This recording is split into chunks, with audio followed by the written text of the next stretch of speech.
Get started. Doug, please. Bow your heads. We lift up our local leaders today. We pray for our mayors, city councils, county commissioners, police chiefs, sheriffs, judges, and all who serve our local communities. Strengthen them with wisdom and grace for the heavy burdens they carry. May they manage their teams and projects with love and keep their hearts pure and their eyes turned towards your face as they work in the best interests of the people they are called to serve. Please do keep in mind the families and friends at Michigan State University. In Jesus' name, amen. Amen. I pledge allegiance to the flag of the United States of America and to the republic for which it stands, one nation, under God, indivisible, with liberty and justice for all. Thank you.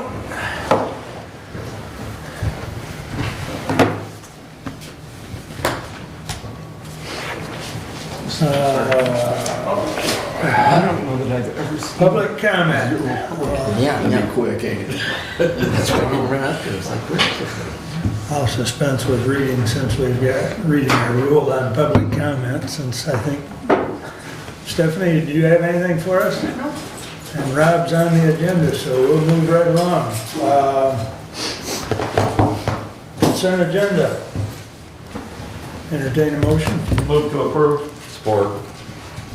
Any additions or corrections? Hearing none, all those in favor signify by saying aye. Aye. Those opposed, same sign. All right, correspondence is listed. Any comments on correspondence?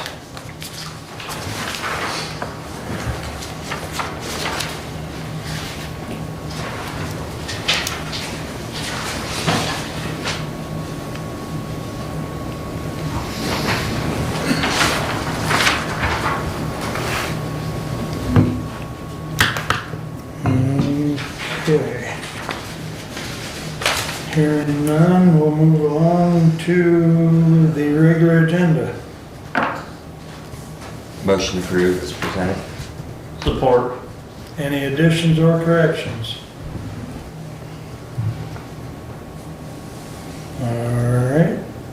All those in favor signify by saying aye. Aye. Opposed, same sign. That is approved. Thank you very much. And Rob, you're up. We're on a roll. I'm glad you did. We might have started it a couple minutes late, but we're, good morning. Commissioner Wiley, thank you for having me, gentlemen.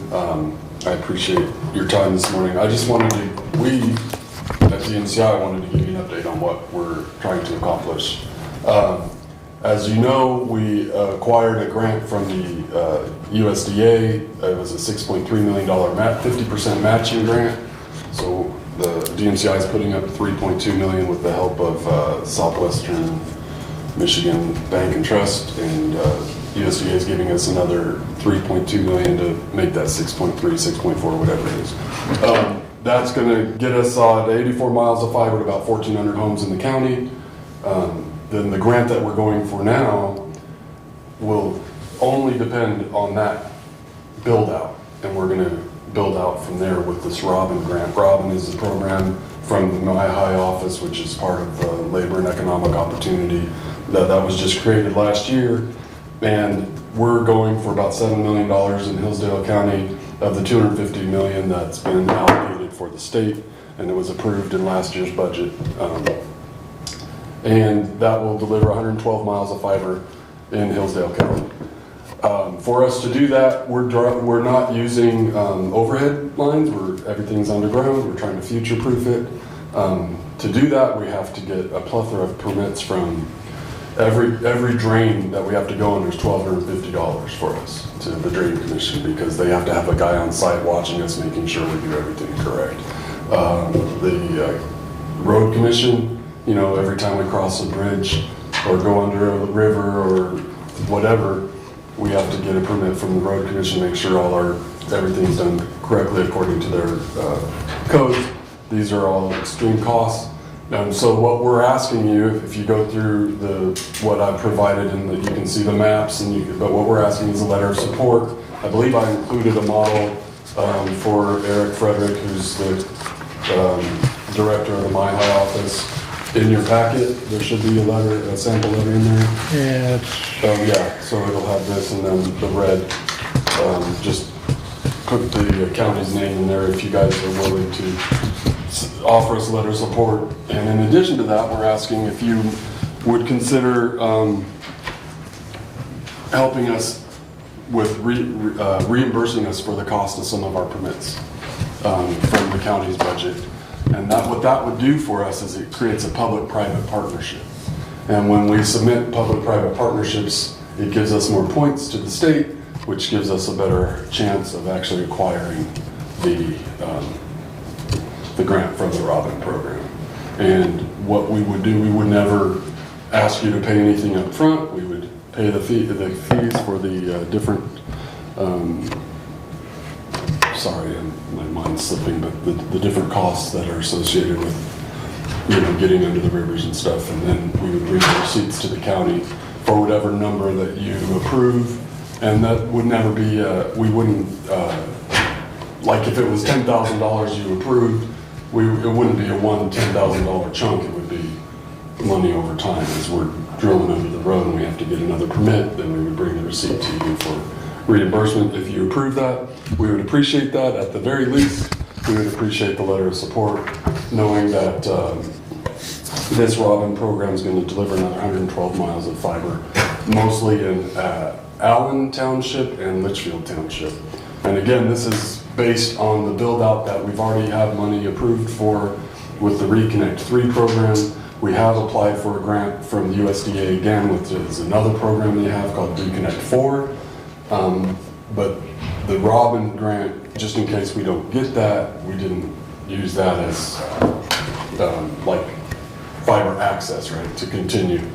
We didn't assume that we're going to get that. We're hopeful, but nevertheless, do you have any questions for me? so I believe Frontier is applying for the same grant, correct? It's very possible. Okay. As far as we know, they're not competing in the same land area. Okay. There's a bunch out, in the east, southeast. Yeah, I'm not sure of their area or their scope of work. I had heard that they were applying as well. Oh, I'm sure they are. This is a lot of money, so.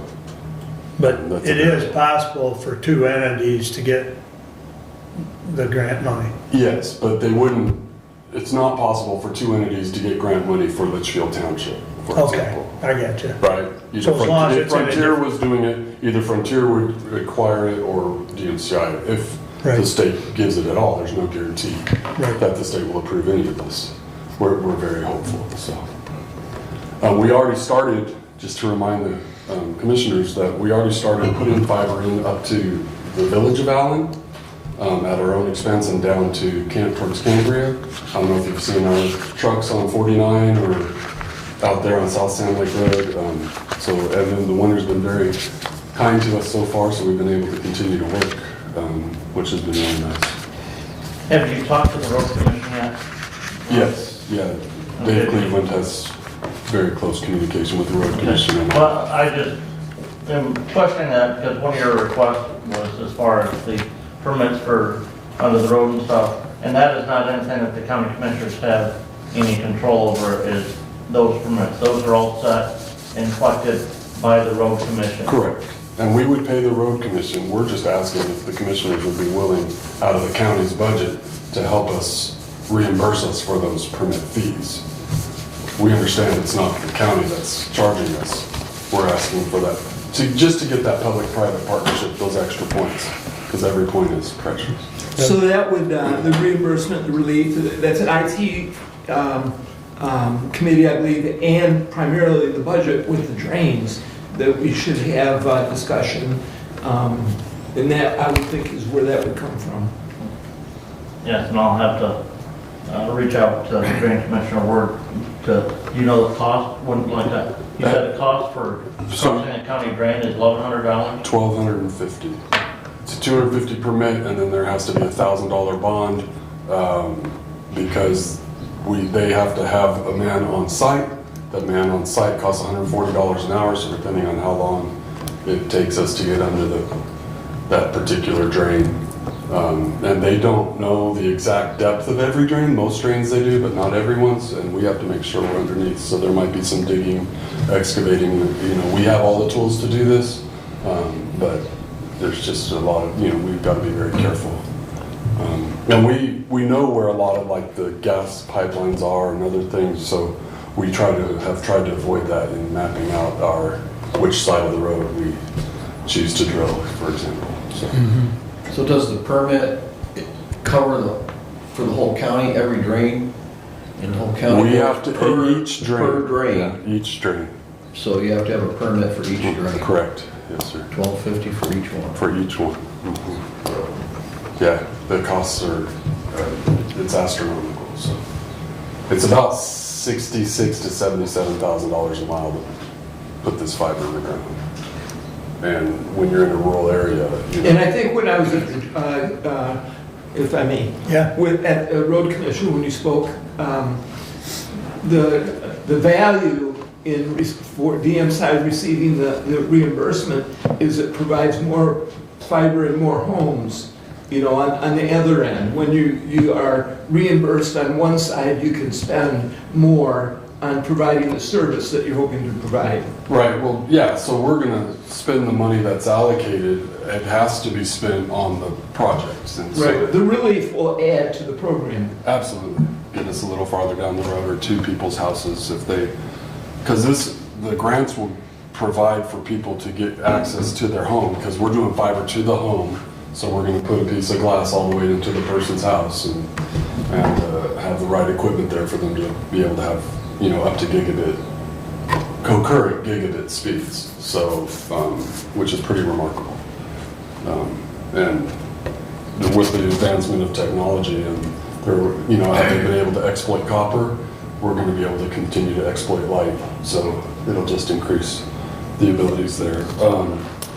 And so Dave was asking if you might have a $25,000 commitment over the span of the grants. The Robin program must be completed by December 2026, I believe. So any of these monies that we do would be over the next 3 years now, 3.5. So. And again, that's up to the commissioners, and it doesn't have to be that much. You could choose. We do need to know we have to submit our application by March 14th. And I don't know if the next meeting's before then or not. Yeah, we'll have a meeting on the 28th and again on the 14th. Okay. Oh, that's right, you have 2 months. And I can come back on the 28th if you'd like. Yes, I mean, it's something that I appreciate you guys coming, working through this. I'm sure, just like last year when we wrote the letters in favor of DMCI and Walden Communication Company pursuing the Reconnect grant, Right. we approved those letters in support of that. I don't see a problem with us doing that, but we've got to look at the budgetary issues I to see. understand. And I don't know if you have any left, but ARPA funds can be used for that. There's a bunch of different avenues. We're looking for about $1.4 million. Yeah. Good try, though. Do you see the scaffolding over? That building, Yeah, I understand that the county's that budget building is. in the center of town, you've seen the movie The Money Pit. Yes. So, but do we have a consensus on the sample letter? I mean, can I have, I would move that we, Hillsdale County Board of Commissioners support DMCI's bid for the Robin grant program, and that we authorize the chair to sign a letter in support of their application. Second. any further discussion? All in favor, signify by saying aye. Aye. Opposed, same sign. And the clerk will rub that up. All right. We'll get it wrote up and signed, and then I'll send a copy out to everybody to include Rob. Thank you. And, And then, yeah, as far as the other, like I said, that's something that we're gonna need to spend a little time doing some research on. I understand. we'll have our budget chair work on that and try and have an answer for you on the 28th. Well, I appreciate that. Anything you can do. And like I said, it doesn't have to be the full 25,000 that Dave asked. anything would be Do you helpful. guys have a breakdown on that anticipated cost as far as permit costs for drains and permit costs for roads? I could get that for you, absolutely. If you would, that'd be great. I mean, if you've got a map, you should know where those drains are Yeah, at. Dave, no, Dave has, he knows, like, for example, one of our builds is, there's 19 drains that we're going over, but another build, there's only 3, right? So, and they're about the same distance. It's just, you get a little farther north in the county, there's not as many drains. You get down in this area and south, there's drains all over the place, so. Yeah. But yeah, I can get that for you. So you just, for this Robin build, I'll get the drains and the permit fees for you. Okay. All right. Thank you. Any other questions for him? Nope. All right, Thank you. thanks, Rob. All right. Committee reports. Doug, you're up first, and I see Bruce is here. You want to take care of that first? Yep, thank you. We do have Mr. Caswell here today who talked about grants for our parks. So Bruce, if you're ready, you can go. Okay. Okay, as you know, we didn't get the grant that we applied for last year, and I will go through with you, there's a point system, so you get so many points for each particular section. The DNR gives you these points. And I will go through with you the specifics of where we slacked off at. One of them was on proposed maintenance. And to get the max, we got 10 points. To get the maximum, which is 20 points, it says this: within the provided maintenance plan and associated materials, the applicant has demonstrated that a combination of long-term dedicated funding, millage, operation and maintenance, budget, etc., exists, and permanent full-time operational staff, multi-year contracts, or a formal endowment exists, which relates to continual and ongoing care of the park.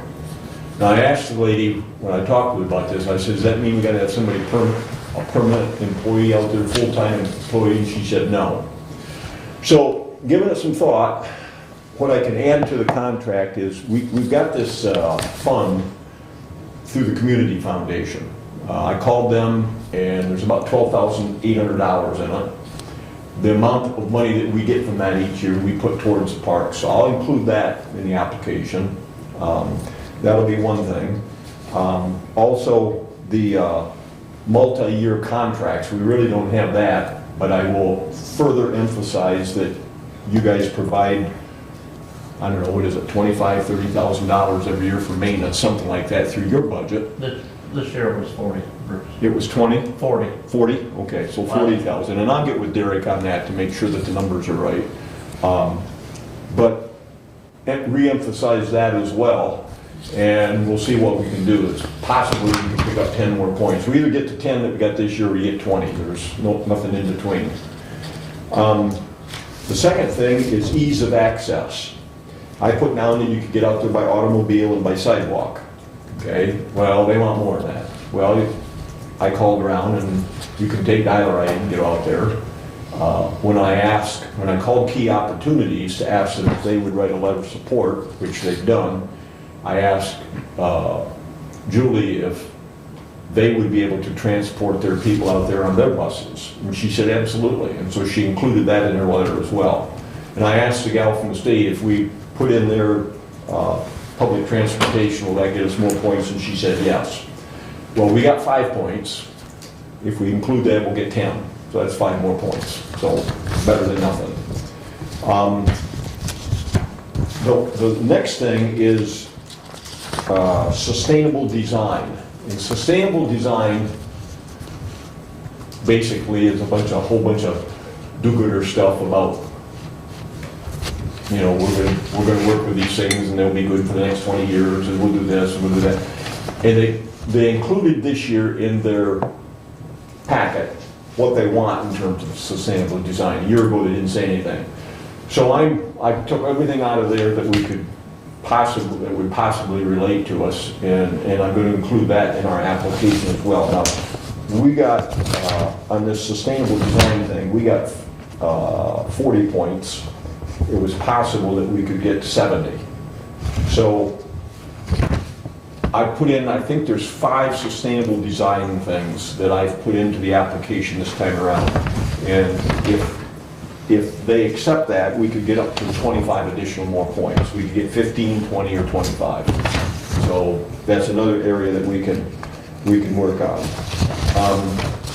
The next thing is compliance with program procedures. We got 10 points. Well, we can get 25. We can get an additional 25, excuse me.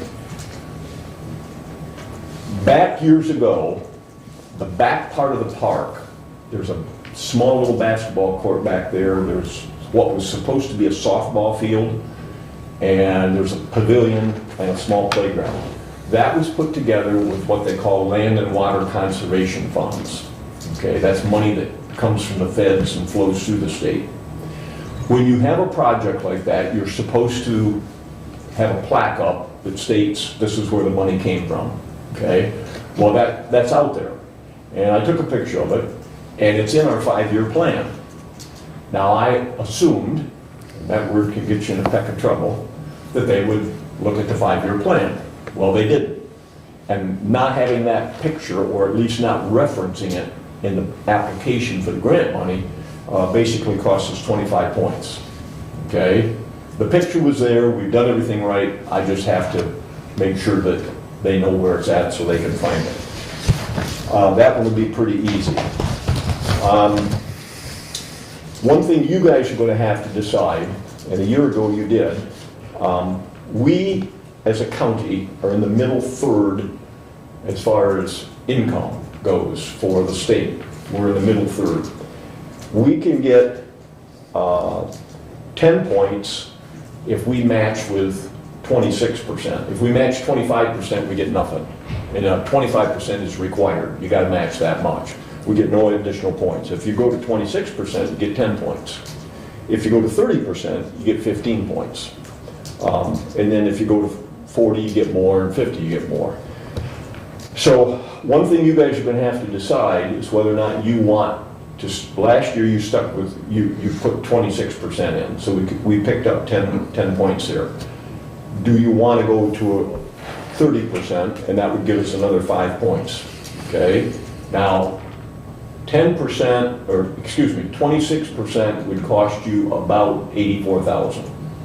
If you went to 30%, it will cost you about $93,000 or $94,000. So you're going to have to make that decision before you decide what you want to do in 2 weeks, okay? Again, it's only 5 points, but it's 5 points. Okay, and then the final thing, or the last 3 things, they, being the DNR, are all gung-ho right now on trails. They love trails, okay? And they want to know how that trail out there that we want to make handicapped accessible fits in with other trails. Well, in talking with the lady, I said, well, there's a sidewalk that comes from the city out to the park, to the entrance, and just beyond that entrance is where the waterfall's at, where the trail starts. And I said, so what you want here and there is that the trail connects to the sidewalk connects to the Bob Beast Trail, which runs between Hillsdale and Jonesville, and the Bob Beast Trail is part of the North Country Trail. And she said, exactly.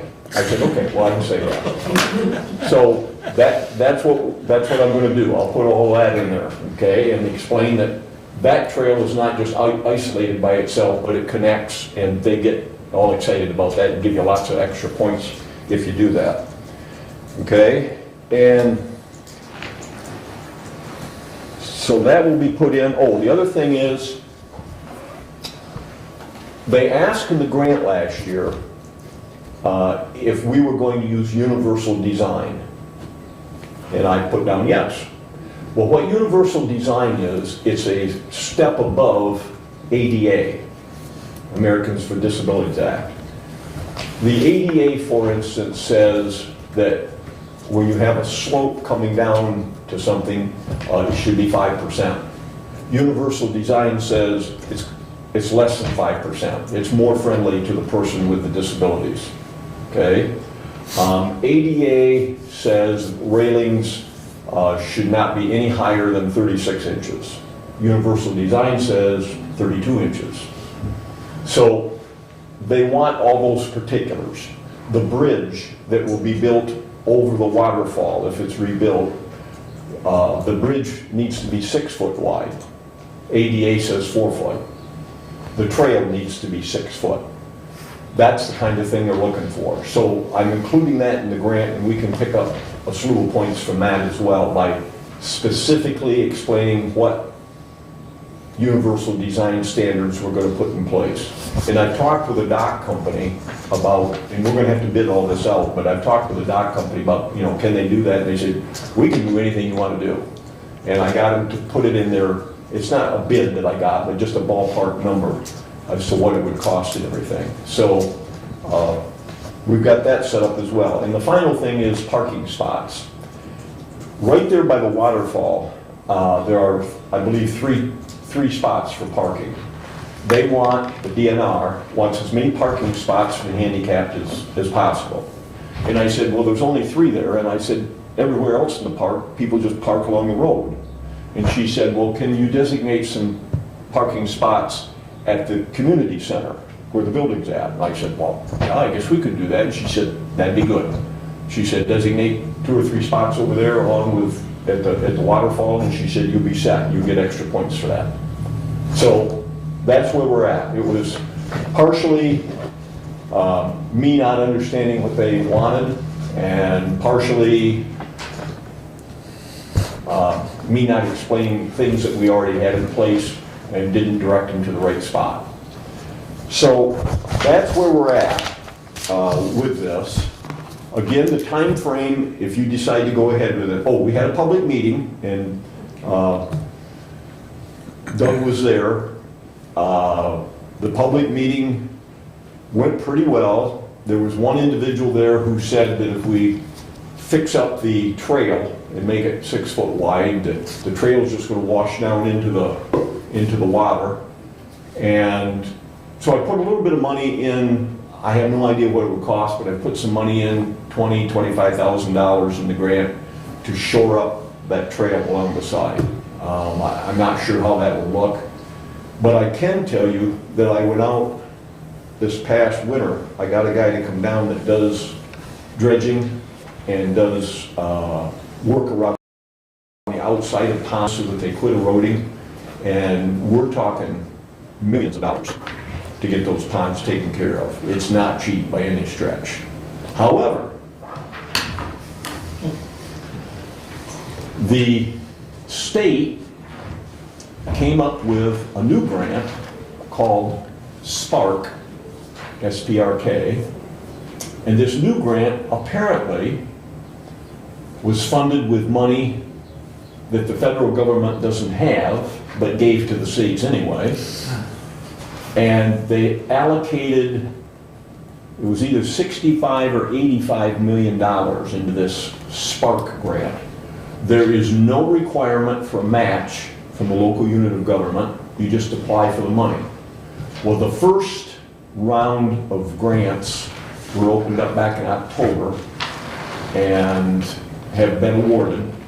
They haven't opened up the second round. I checked with Derek the other day and he got on the website. They haven't opened it up. But the DNR lady told me, she said, this would be a good thing for you to apply for in terms of draining or digging out the ponds and also building riprap around the outside of the ponds. She said, you can get up to $1 million through this grant. And through the one that we're applying for right now, your max is $300,000. Now, so that you have an idea what we're talking about here, there were about 100 applications for this DNR money from around the state. The last one that got funded had 360 points. Now that will vary from year to year. It won't always be 360. We had 255 points. Okay? If I had shown them where the picture was, we'd had 280 points. So we're basically 80 points away. I think with the specificity that I put in for universal design, connect the trail in with the other trails, those kinds of things, we sit down and we talk, we could get up around 370, 375. So we'd be in the ballpark anyway, be a lot closer. So that's where we're at. So with that, we had the public hearing, the road commission voted to go ahead with it. They're getting all that taken care of. I have contacted Hillsdale City and Hillsdale Township to do a resolution of support that doesn't commit them to any money. They're not gonna put any money in, but I've contacted both, and both said they'd be glad to do that. That'll be coming in later this month. And I've got letters of support, as I said, from Lifeways, Spark, and Key Opportunities, which are basically our major organizations that support the disabled here in the county. And the state's looking for that as well. So with that, do you have any questions for me? Or I guess I'll be back in 2 weeks, hoping that you'll put the money in for your match to go ahead with the thing. But that's your decision, not mine. Questions? Do we have, was that, and this is directed to budget, I know that we had out of American Recovery Plan dollars, do we still have that isolated? I mean, it's not earmarked, isolated. That has not been, you know, we had said how the ARPA funds, but all the ARPA funds are moving through the general fund to the capital improvement fund, you know, so there is that potential there. I got to thinking about, you know, some other monies the county has received recently, and we're going to talk about spending some of those here in a little bit, because I truly think that we could make the case that better recreation activities helps improve the mental health of citizens in the community, and so I think there's a better avenue for funding as opposed to the capital improvement fund for some of those dollars.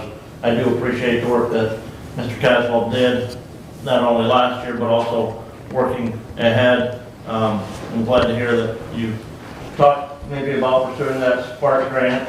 I just have been on the DNR website, and they have a whole slew of grant programs out there. It's just a question of whether we've got the time and the energy to put in to see if we qualify for some of those.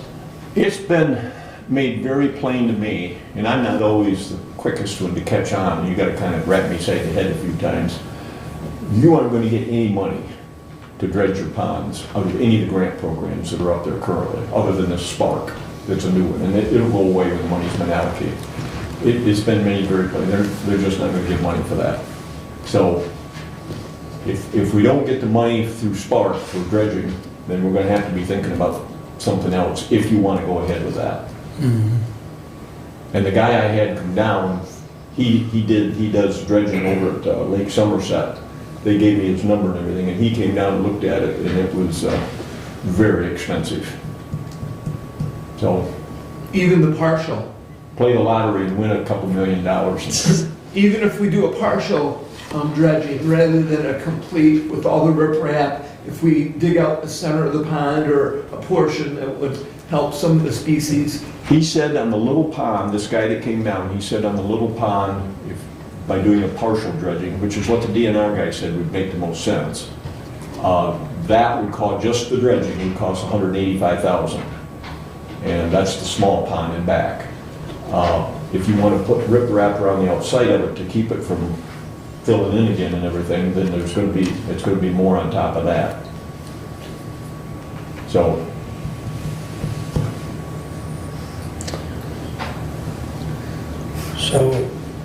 So the commissioner, moving forward within the next, from now until in 2 weeks, how do we want to proceed in order to determine what it be through the budget?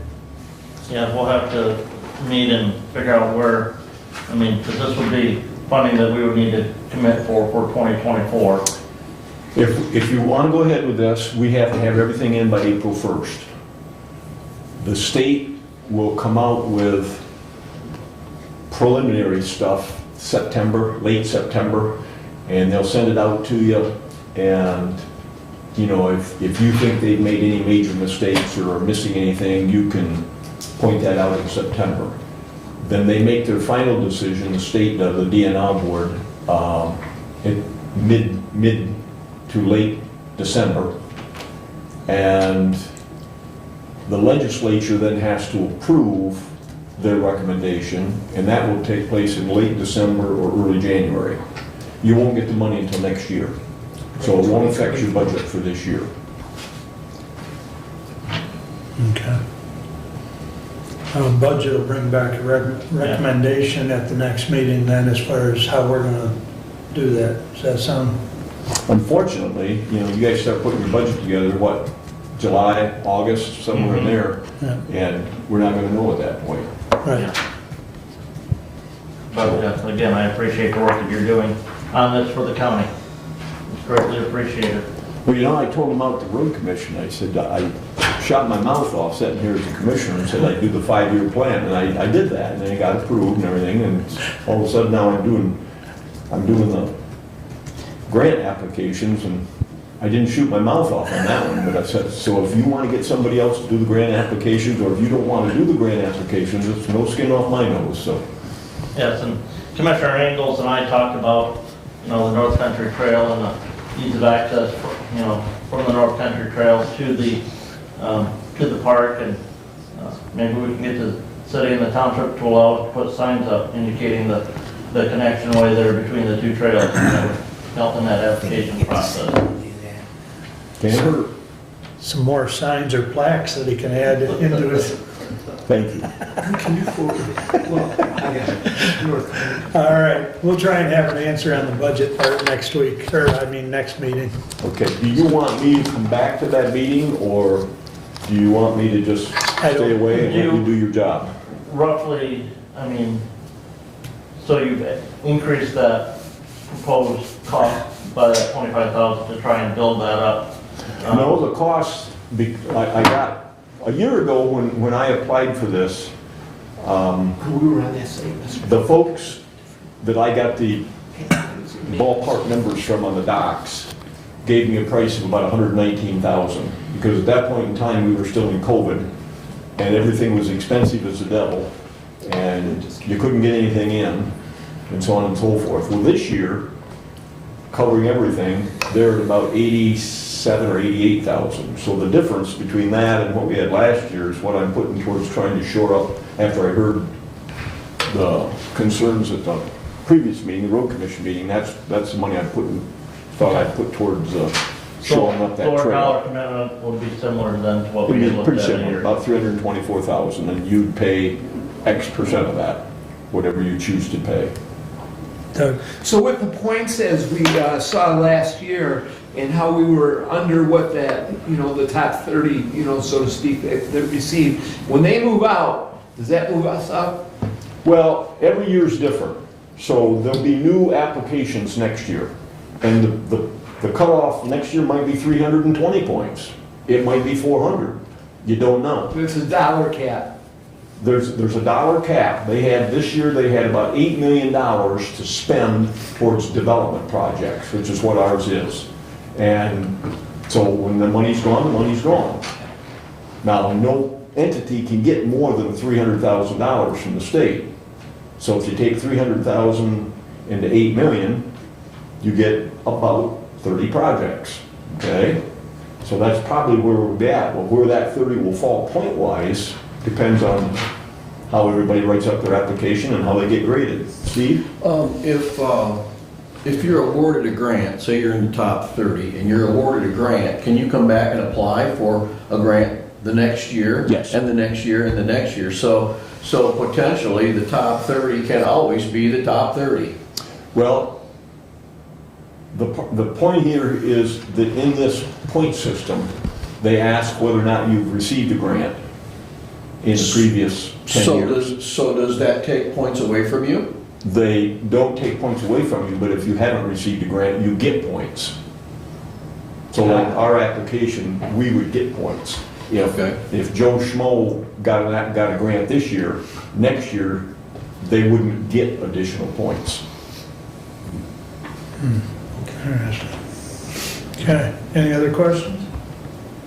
All right, thank you. Okay. We'll be in touch. Take care, keep smiling. As I told Mark, remember, you're getting what you paid for, so. Thanks, Bruce. All right, please Thank you. continue. To continue, I attended several meetings, road commission meeting. We'll be sending 3 of the new commissioners to new road commissioner school, much like the commissioner school that Commissioner Lanius and I attended for Board of Commissioners. Road Commission has a school for new commissioners as well. Commissioner Langer, while he is not a new commissioner, will be attending. In fact, that the new road commissioner school did not happen due to the pandemic. And so he's eager and anxious to go to that new road commissioners school. They are preparing quotes for the townships. They did have their meetings with all of the townships for the projects of next season. Quotes are being prepared. Big topic of discussion is a traffic control light at Meyer on M99 between Hillsdale and Jonesville. They're hoping to collaborate with townships representative in asking for a traffic light at the construction and where the new Meyer shopping will be. That is not currently in the plan. The hope is to develop a resolution. Road Commission is working on that, which we may see soon, asking for a light on M99 going into Meyer. As far as frost laws, there were no frost. This was no frost this year, and so there were no frost laws in Hillsdale County. With facilities, we do have a change order for the main roof brick and wood repairs. You've seen pictures. The estimate is $275,000 to $325,000. We do need to authorize the chairman to sign that change order. It's been requested. Normally the facilities director would sign change orders as they come in. Because this is a larger change order, facilities director has asked that a member of the Board of Commissioners signs that change order. I would move to authorize the chairman to sign the change order for Renaissance for main roof brick and woodwork repairs. Could you repeat that, please? Yes. I would authorize the chairman to sign the change order for main roof brick and woodwork repairs to Renaissance. I would Is support. there a change order number in that? Yes. Number 1. Number 1. Okay. We probably should reference that. And that's for Change three- order number 1. and that's for 325,000. Max, there's a range 275 to 325. Mhm. The change order lists the repair to be addressed and the budgetary total estimate is max at 325 on this change order. Right. Yeah, not to exceed, yeah, okay. Did we have support? Thank you. The change order and the, I believe that's exhibit number 7 or correspondence number 7. And there's pictures included with that, so. And some of that work has been done. It's a formality to do the change order. It does need to be done. I think the last picture in the packet indicates some of the work that's been done. Yes. Okay, thank you. Is there any questions or comments, Brad? I'm going to vote against the motion, and I wanted to explain my reason for it. Just very simply, it goes back to the reason why that I voted against the second half of the repairs to the courthouse. We still don't have a funding plan in place for those dollars. We don't have a budget in place for those dollars. And as we are moving forward, we know, I mean, anyone who has done work on an old building knows it always costs more than you expected. And I am certainly not opposed. We need to do the work. But again, my concern lies in the fact that we have already committed to spend money that we don't have and don't know what we're going to come up with, and now we are expending up to an additional $325,000 that we don't have a plan for. Outside of that, I'm fine with the work. What they've done so far, the pictures they've done so far, looks good. It's clearly necessary, but as part of the overall picture on it, that we really need to get a plan in place on this before this thing spins out of control. Any other comments? With that in mind, Commissioner, the money that we have already committed, we do have a plan in place for. We're paying for that out of our capital improvement fund. We're not over budget on that. $325,000 in this change order will still not put us over budget on our capital improvement fund for the current fiscal year. The other proposal that we have approved tentative funding, and again, it's approving funding for such.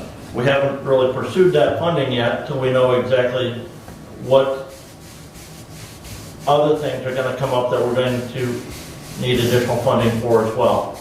And was deemed a desire to wait until we get those true bid estimates on the windows to know what additional dollars would be needed to finish that project. The only question I had, and forgive me, Commissioner, for not asking this previously, is would some of this work be considered in that other bid for the lower portion of the building that we have? No, this is work that was found when the tin was peeled away when they were in the process of gutter work.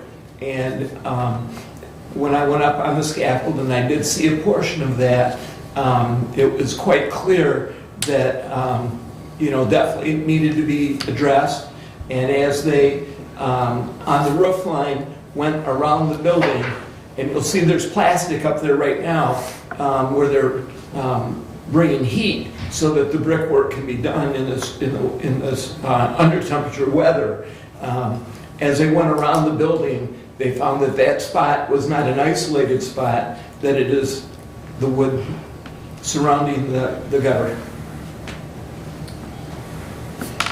So no, it was not included in that Main Street. Steve? Yeah, with this, it is absolutely structural. Is that correct?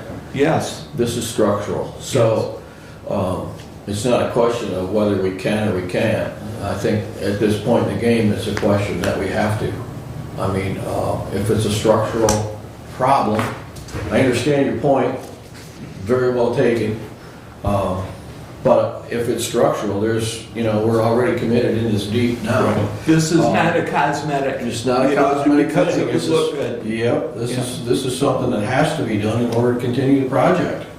And going forward, we're probably gonna experience another one or two or three before this is all done. And it's simply because everything is hidden so deeply within the building structure itself, without the ability to go in there and inspect every nail, screw, and 2x4 that's in the building, we're gonna come to more of these issues, I'm sure. So if it doesn't go over our budget for that portion, then I can't say where we can't do it. We absolutely have to do it if it is structural. So that's my point. Any other comments? We'll do a roll call. Commissioner Leininger, Yes. Commissioner Ingles, Yes. Commissioner Lanius, Yes. Commissioner Wiley, Yes. Commissioner Benzing. No. Motion passes 4-1. Please Thank you. continue. At our last meeting, if you recall, I was authorized to speak with Nathan Hall regarding the possibility of the DHS building as a destination for our courts system. I did speak with him on the telephone. He was very interested in pursuing that possibility. I sent him an email specifically requesting if there was space for probate district and circuit court, as well as a sally port for the inmates. His response after taking a few days to look at the diagrams that we'd sent. We'd sent a PDF of the floor plan, and his response was that there is room for circuit and district courts and a holding space for inmates for the sheriff's department. I toured the building yesterday, and there is a lot of potential in that building. The building is in good shape. It's a solid, good, well-constructed building. There's a lot of open space inside on each side. There are big rooms that are approximately 50 by 50 with partitions, not walls, with partitions. So it's open with office space surrounding. It's also got terrific parking surrounding the building, and it's got open space outside where if in the future an addition was required, there's plenty of room to build on. So there's a lot of pluses with that DHS building. The next step, as far as the Board of Commissioners is concerned, is for me to schedule a Zoom with Nathan Hall, Judge Lisney, Judiciary Chair Benzing, and Facility Chair myself, so that we can see and determine a better potential answer on what can be done with that building. And that would be the next step. It has not happened yet because Nathan has other projects going on and he's been in town and out of town.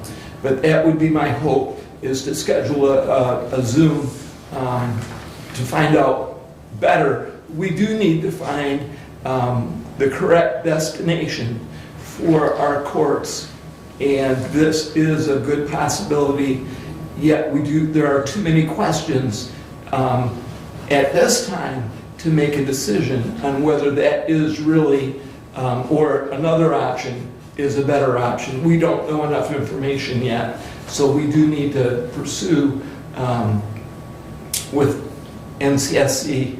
And I did ask Nathan, I said, you know, we'd appreciate your input, and if you're interested in looking at this, we would be happy, and we're not afraid of making a payment, but we do need to know what that is.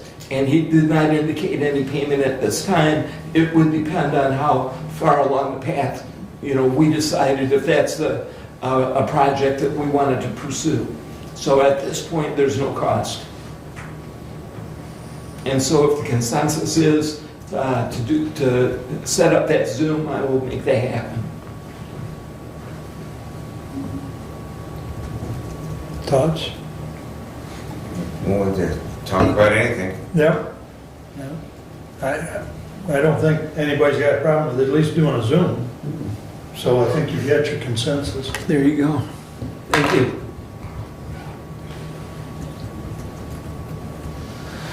To continue, we did have a meeting, and we as facilities and judiciary committees had a meeting with judges discussing the noise and how to deal with the noise. We had that meeting last Friday, and we will move forward and try to have good cooperation with the courts so that the courts can continue in a smooth fashion. Michigan Works Southeast had their meeting last week. The chairman elected was Casey Bolton from Lenawee County. The elected vice chair is myself, Commissioner Ingalls from Hillsdale County. Executive Director Shamar Heron presented new commissioner orientation. There was a resolution to allocate and accept a grant of $187,500 approved for training in their workforce innovation and opportunities activities. In their latest bulletin, there are currently 200 jobs listed in this week's job opportunities report at Michigan Works Southeast, and Michigan Works has received a LEO grant, which is the Labor and Economic Opportunity Grant. Hillsdale County had 5 businesses received grants totaling almost $400,000. So that was something for workforce development training. Hillsdale City Council approved a night of luminary for the first Sunday in December. And in their city manager's report, Winterfest will be February 25th. That was canceled due to weather. If you recall, that will be held at Hillsdale High School. They have $2 million grant for water valves and specific sewer repair that will be done in the next year. And the Westwood project is out for bid. That's streets in the neighborhood of Westwood. And that is, I do not have that total, but those bids are due February 28th. Public hearing for parks was held, and then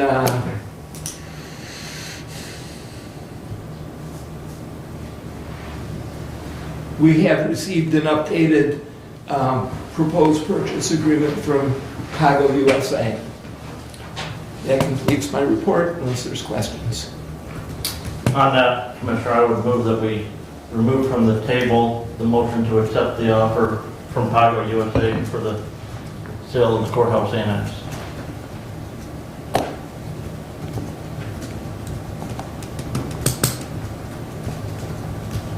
Do we have a support for that motion?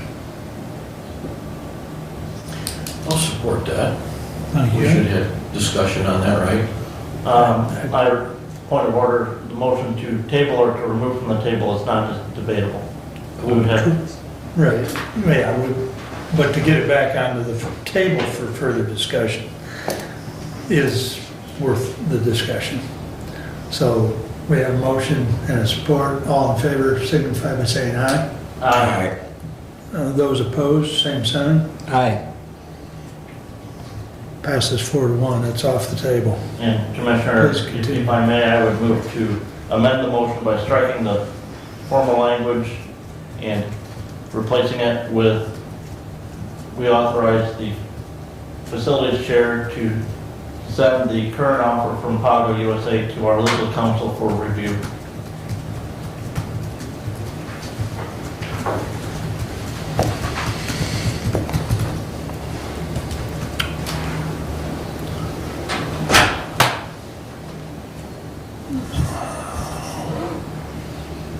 You got that? I did, surprisingly. Okay. Do we have support for the motion to amend that? No, I'm waiting for that.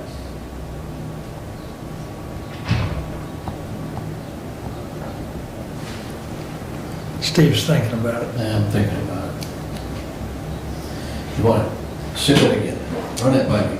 Move to replace or strike the prior motion language and replace it with, move to authorize the facilities chair to send the current offer from Pago USA to our legal counsel for review. Okay, have we discussed the latest offer? Discussion happens after a motion. Yeah, so we can continue the discussion if his motion gets the support. All right. I'll support it, because I want to hear the discussion. Okay? And just point of order, we could have continued the discussion without the motion. Now we have a motion to amend the original motion. Right, and the reason. True enough. If I may, Commissioner, because we have an updated offer from Pago USA. Yep. So, to me, the reason we need to amend the motion first is because the motion as previously stated was not for the current offer that's currently on the table from Pago USA. Okay? So, Valid point.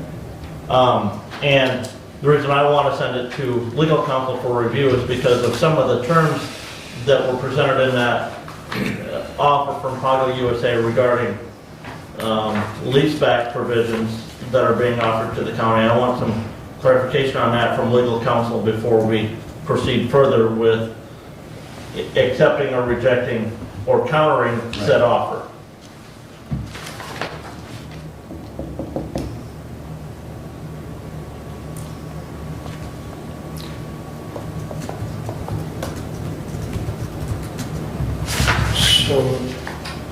I assume everybody's looked at the newest version.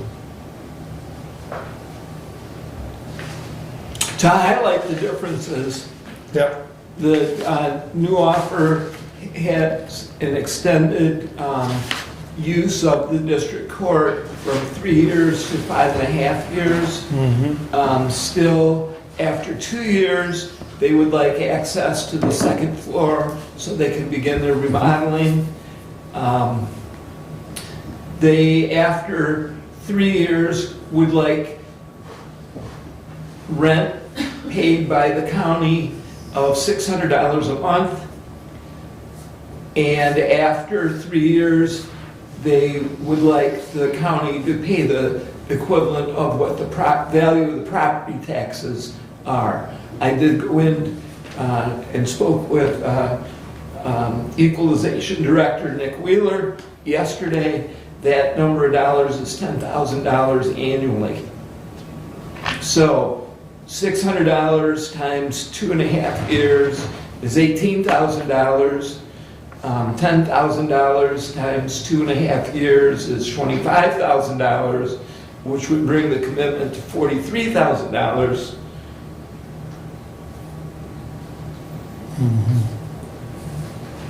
And again, I understand that. I have some concerns with how some of that language is written. So I guess just to be clear,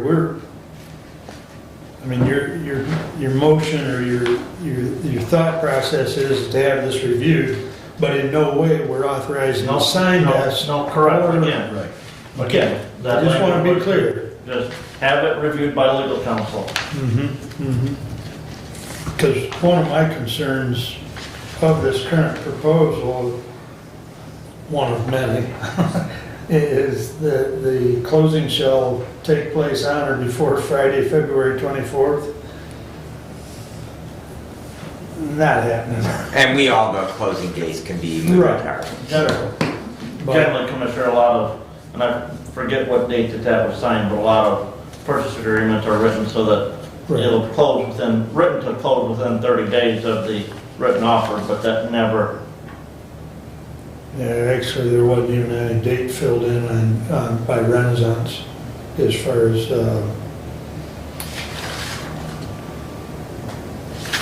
We got this, I think, last Friday, I believe. yeah, I don't recall, but. Thursday or Friday, I think you sent it out. I don't remember, but Thursday or Friday you sent it. Friday morning, I believe.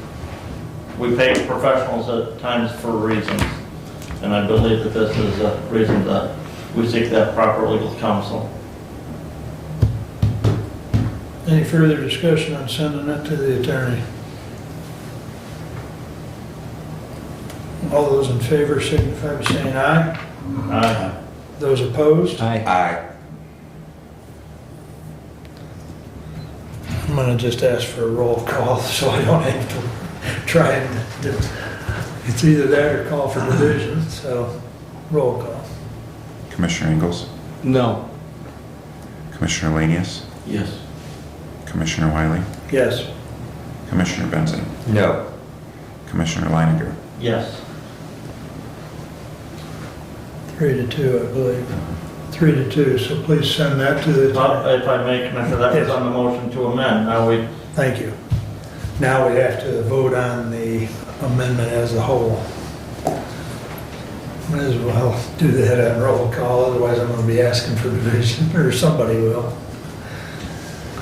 Okay, Commissioner Lanius?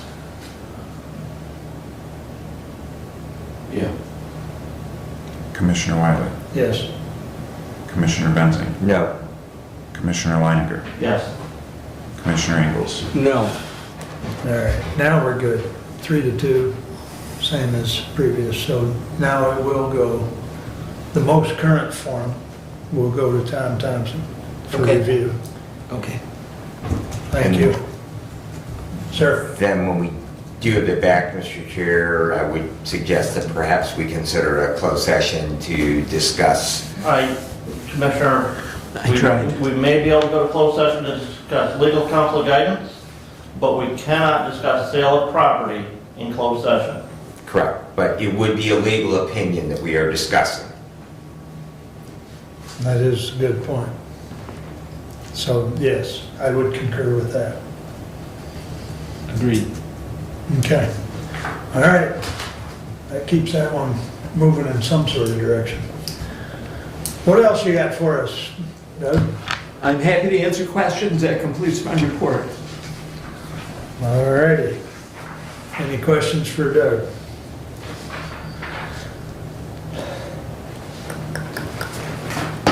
Brent, your turn. Resolution 23-039. To the Honorable Board of Commissioners, we recommend adoption of the following resolution. Whereas Hillsdale County received the Community Development Block Grant, CDBG CARES County Allocation Funding in 2020, and whereas that allocation based on a formula applied by CDBG totaled $220,792.39, and whereas Hillsdale County was able to identify and receive reimbursement for eligible expenses strictly related to the COVID-19 pandemic response as it relates to the public health and public safety in the total amount of $88,394.69, and whereas CDBG requires the county to hold a closeout hearing to finalize and close out the grant. Now therefore be it resolved that a public hearing shall be held on February 28, 2023 at 10 a.m. at 33 McCollum Street, Hillsdale, Michigan, room 10, for the purpose of receiving testimony and discussing CDBG CARES allocation funding. The county treasurer is hereby authorized to publish notice of such hearing, said notice to be in a form meeting the requirement of 24 CFR Part 570.486A. The notice shall be published not less than 6 days before the public hearing. So moved. Second. You did? Who did? Doug? Thank you. For just a little background, there was a public hearing held back when these funds were first applied for, and Finance Director Ringman, in working to close out that grant, discovered that we have to have another public hearing to close out the funding for that. So, and again, the county has already received that funding, and was not able to find any additional expenses over and above the $88,394.69 as mentioned. Stephanie? I happened onto that to know that the treasurer was going to have to do the publication. I have no idea what needs to be said in the publication. This is not very specific of wording, just saying. The budget chair will help you with that.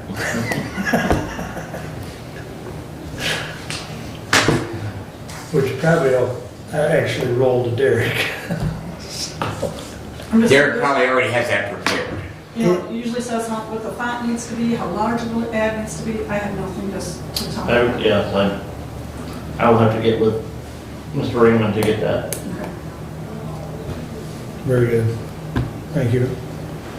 Is there any other comments or questions on Resolution 23-039? All in favor, signify by saying aye. Aye. Opposed, same sign. Passes 5-0. Okay. And you and Derek will get with Stephanie Make on sure that. that communication happens, Stephanie. And again, I see no reason that as soon as we get that we can't make that publication, because it has to be at least 6 days before, so. Right. Okay, thank you. We all received some communication last week, Friday, from the treasurer regarding a letter she had received from the State Department of Treasury, Unclaimed Property Division, and I moved to authorize the county treasurer to complete the claim process with Department of Treasury, Unclaimed Property Division for Hillsdale County. Second. Could you please repeat that? I move to authorize the treasurer to complete the claims process for Hillsdale County with the Department of Treasury Unclaimed Property Division.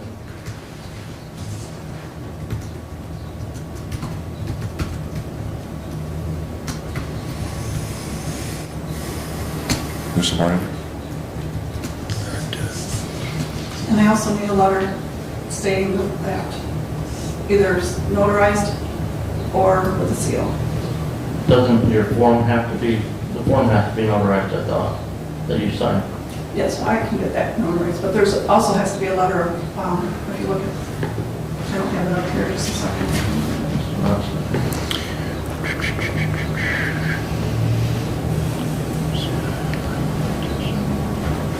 Says,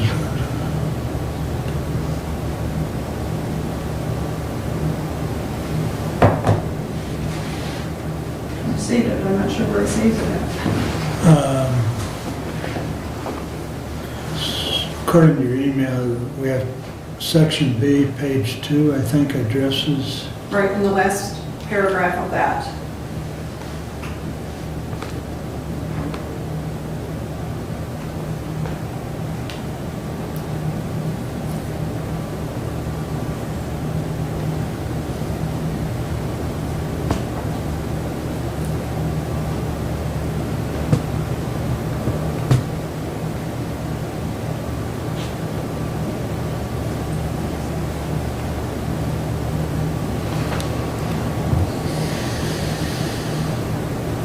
I forwarded this to you Yeah. as well, so you can.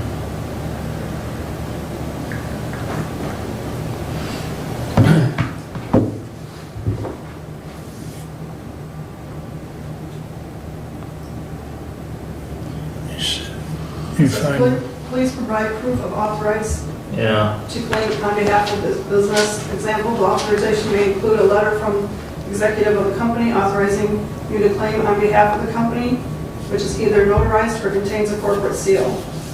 well, will you get this filed before our next meeting, Stephanie? There's no time limit, so. Okay, because I would think that a copy of the minutes, Yeah, I would think, I mean, they're sealed by copy the of the clerk. recorded minutes after we, from our, Yeah. after they're approved at the next meeting would be sufficient. Just something I can Yeah. send with it. that's what I was thinking, that, I mean, I know Showing that action. generally, like in township government, a copy of the minutes is sufficient when the body authorized the opening of a bank account, closing of a bank account. That is a legally sufficient document, so I would agree with you that a copy of our minutes, once they are approved. Yes, should be Make sufficient. sure there's a seal on that, please. Abe has the seal. This will be the approved minutes, though. So Correct. this will be- Correct. So it'd be after our next meeting is, February 28th. that was the discussion of the date. That's fine. I don't, is there a submit by? I didn't see a No, date. there's no date. That's why, I didn't see one. Okay. I've gotten these in the past. They're hard to get everybody involved that may have money out there. So I just decided this year I'll get the approval and be done with it. It's a little bit different than the other years that you've had to approve stuff. So thought I would just get it taken care of and hopefully we won't have that kind of volume into the recurring property division. Yes. Please go back to 1990. Why don't we just do a follow-up resolution next meeting, and then that resolution would do it. Closer to the minutes. Follow up, I heard, I mean, it's 6-1/2, doesn't it it? is. What's the question? Well, quite often we'll follow a motion with a resolution. So we can do a resolution in consent, and then that signed resolution would be, As long as it's got a seal or it's notarized, those are the two stipulations of the corporate letter. Either one. That way Brent can read the resolution.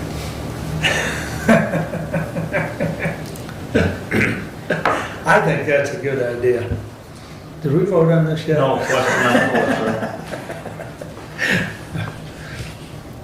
So I think that's going along with our normal practice. We'll Mhm. follow up that Right. motion with a Yep. resolution. And if But regardless, we'll still have the minutes that we approved it, so. Yeah, we can send both for that matter, you know. All right, all in favor, signify by saying aye. Aye. Opposed, same sign. Passes 5-0. Next. Okay. In that regard, it's just a good reminder for all of us individually to routinely check that website from the state of Michigan. It's easy to do, unclaimed property. Michigan.gov, I do believe is the website, or if somebody searches for unclaimed property in Michigan, it's the first thing that comes up. All you gotta do is put in your name and hit search, and it'll tell you if the state is holding any unclaimed property for you. So I did actually found one last night for the municipality that I was visiting. So, but just a good reminder to do that for everyone. In our budget last year, we authorized the facilities director to add a staff person to his office. I received communication that he's had some applications come in for that. He's conducting some preliminary phone interviews, and depending on how those go, we'll be proceeding then with in-person interviews to fill that position.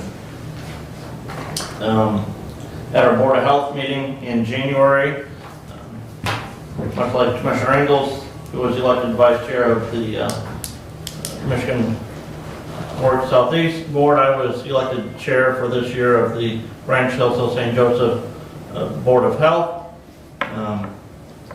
We had some updates presented to us by the health officer regarding the My Community Dental Clinic that's operating there at the health office in Hillsdale.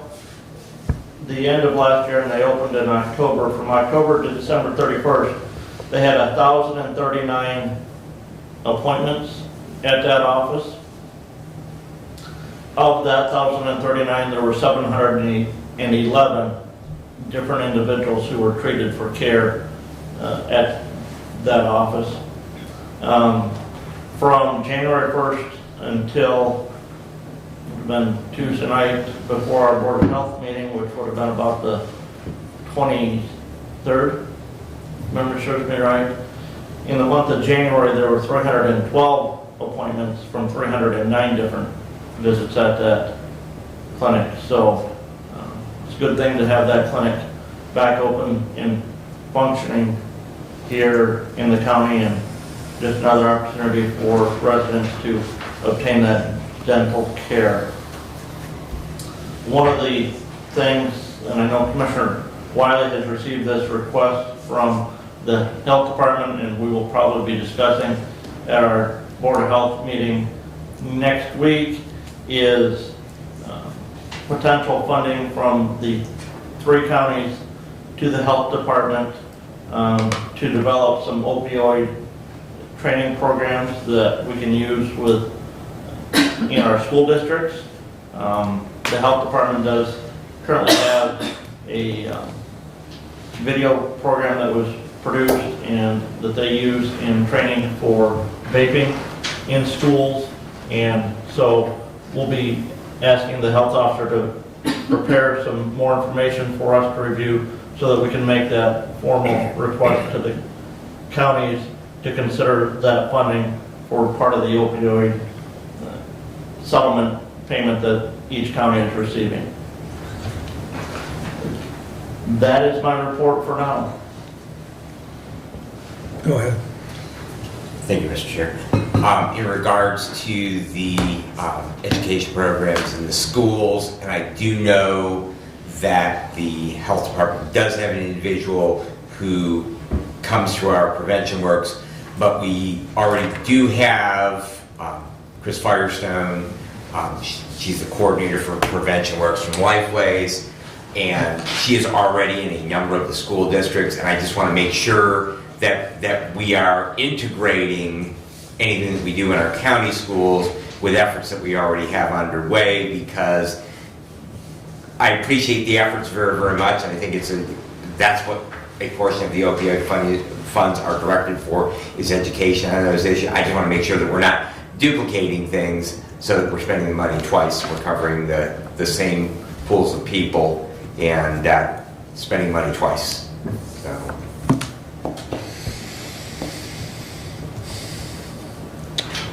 I mean, I talked to Brent the other day about this, and Bud Norman has reached out to me, and he has communicated with the administrator in St. Joe. The 3 counties are, at least the current discussion is they're amicable to the idea, but they want, as Brent indicated, we need more information. Right. And so, so there is that ongoing communication, because the communication from the other 2 counties to the west is that, you know, if one does, then we should all do, you know, it's kind of all for one and one for all Right. type thing. So it's an ongoing communication as we work through the process of deciding how we're going to spend those monies. Right. So, which to date, and I don't know if everyone got the email, but I know Brent and I got it. We have received $249,900 and change, so roughly $250,000. And there is guidelines to use those dollars. Can't be used on the courthouse. So, anyways, anything else? The drain commissioner still has not received any applications for his maintenance positions. We're in that time of year when they would routinely be working on maintaining county drains, and some of that work is just unable to do with just the 2 individuals in that department right now, so they may have to look at contracting some of that cost out. There's the concern that contracting that cost will actually cost the taxpayers more in those drain assessments than had that work been performed by county employees. But that money, drain maintenance work is not paid for out of the county general fund. In the end, it's paid, but then the county general fund is reimbursed from the drain maintenance funds for that work. So, Do you know have you talked with drain commissioner as far as would he be amicable to part-time? If a person was interested in part-time? he has considered that. The key thing is many of the projects that they do require multiple vehicles to go to a site, and to get all those vehicles there, you're required to have a Class A CDL to operate those vehicles Right, while employed by the county right. and operating those vehicles. And the problem he's having is at the current classification wage schedule that he is able to offer, none of those individuals who have those classifications are willing to work for those wages. Private sector is above that. Understood. Which is the reason why we need to proceed on with the item underneath your agenda later on. Good point. All right, any other questions for Brent? All right, Steve, you're up. Well, Commissioner Leininger kind of stole some of my thunder on Board of Health. So the only thing I had to add to that was not only was he nominated to chair, but I was nominated to the finance committee on that board, so I'll be looking forward to that challenge, which will be interesting. I have attended a couple of senior center meetings. The last one, Terry Veer tentatively turned in her resignation as of March 31st, was her statement.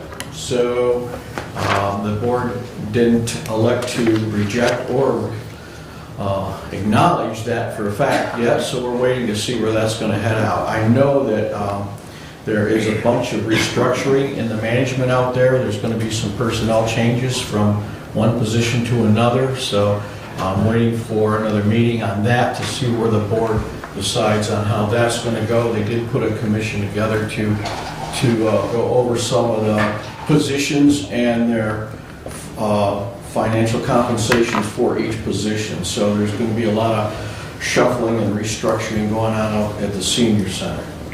So other than that, I attended 3 of my township meetings last night. Moscow's moving forward with their fire barn, and it's nearly completed. Scipio was looking forward to moving into their new township hall. And that's about all I got for that. So, any questions? Where did Moscow build the new, I haven't been over that way recently. Right next, between the Oaks and where the fire department was, Yep. is. Yep. Okay, that brick building Oh, right there. Yeah, Tore that brick building all down. right. And then extended the existing fire department. Oh, Yeah, okay. The, Went to the west of their existing fire barn, right? yeah, So they build onto the existing one? Yeah. yeah, Okay. Yeah. Okay. yeah. It's a pretty nice facility. Yeah, I've got to head that way Saturday. Even went to the south some with that addition, right? I think it's Yeah. longer. Yeah, south. So, yeah, so it'd be deeper and then it made it wider. Yeah. Okay, okay. Yeah. Cool. And that speaks to the challenges that fire trucks are getting bigger because we have quad cab trucks now, so that we can have air conditioning rehab for firefighters inside of them. And so with the longer trucks, that you need deeper bays, you also need wider doors and higher doors. So Well, not only for that, but they added a room in the back behind where they park the trucks for a training center. Okay. So the long-term project is to bring, training in for EMTs and fire people. So our fire chief out there, she's doing an excellent job out there, and she's very aggressive about getting training, not just for Moscow Fire Department, but for, Hillsdale, Jonesville, all the rural fire departments. Okay. She wants to set up and go full tilt there, so that would be a good thing for our whole county. Sure. So kudos to her. Good. Any questions for Steve? All right. Mr. Brad, you're up. All right. We'll start out with my action item 23040. We, your Public Safety and Judiciary Committee, recommend the purchase of 20 adult units of Philips Heart Starter AED pads at $58.99 each, and 20 units of Philips Heart Starter Pediatric AED pads at $85.99 each, for a total of $2,899.60 from Boundtree Medical, 5000 Tuttle Crossing Boulevard, Dublin, Ohio. These AED pads are for replacement and resupply of those needed for the automatic external defibrillators carried in vehicles by the Hillsdale County Sheriff's Department. Further, the funds from this purchase shall be taken from the 2023 opioid settlement payment account 287-000-977-000. Additionally, Thomas Whitaker, Emergency Management Director, shall oversee the purchase and distribution of these units, and I would move for adoption. Support. Thank you.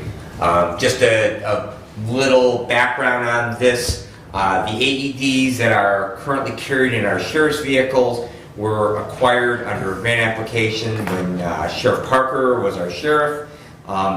They had a cardiac arrest incident where they did apply their AEDs. That kind of led to a discussion. They did some inspection, and a number of the units had expired pads in them. The problem with that is the gel product that adheres those when you place those pads on, it eventually will dry out even in the sealed package. So that's why they need to be periodically checked and replaced as needed. This will give the Sheriff's Department new pads for all of those units that need replacement, and give them some backstock as well, so that if they do use them, those units don't go out of service, they would have them. I did ask Tom Whitaker to explore purchasing on them, and he came back, Boundtree had best pricing and availability that he was able to locate. This is an appropriate use for opioid settlement dollars, just as we use them to purchase our AEDs and provide the training to our county employees that opioids, if you do overdose on them, basically it either reduces your respirations or it just stops them. You lose your respiratory drive completely. Respiratory arrest leads to cardiac arrest, and since our sheriff's department is already carrying naloxone in their vehicles, they very often are first on the scene of an opioid overdose. It is appropriate that they have the correct materials and there's a correct use of our opioid dollars to expend them for this. Be happy to answer your questions. Couple of concerns. Number one, I have some concerns with the language of the settlement. Further, the funds from this purchase shall be taken from the 2023 opioid settlement payment. My concern is we got to stop designating what year we're going to take this payment from. Those opioid payments, some of them are all going into one account. We're not designating a year on that. Okay? Unlike, you know, the delinquent tax revolving funds, we keep separate years on those fund accounts. So I can't support this for that. The other reason I won't be voting for this motion is none of this was discussed during the budgeting process. These are materials and supplies that, to me, should be planned for in advance. And I know you said, well, they had an incident cause this to come up. We should,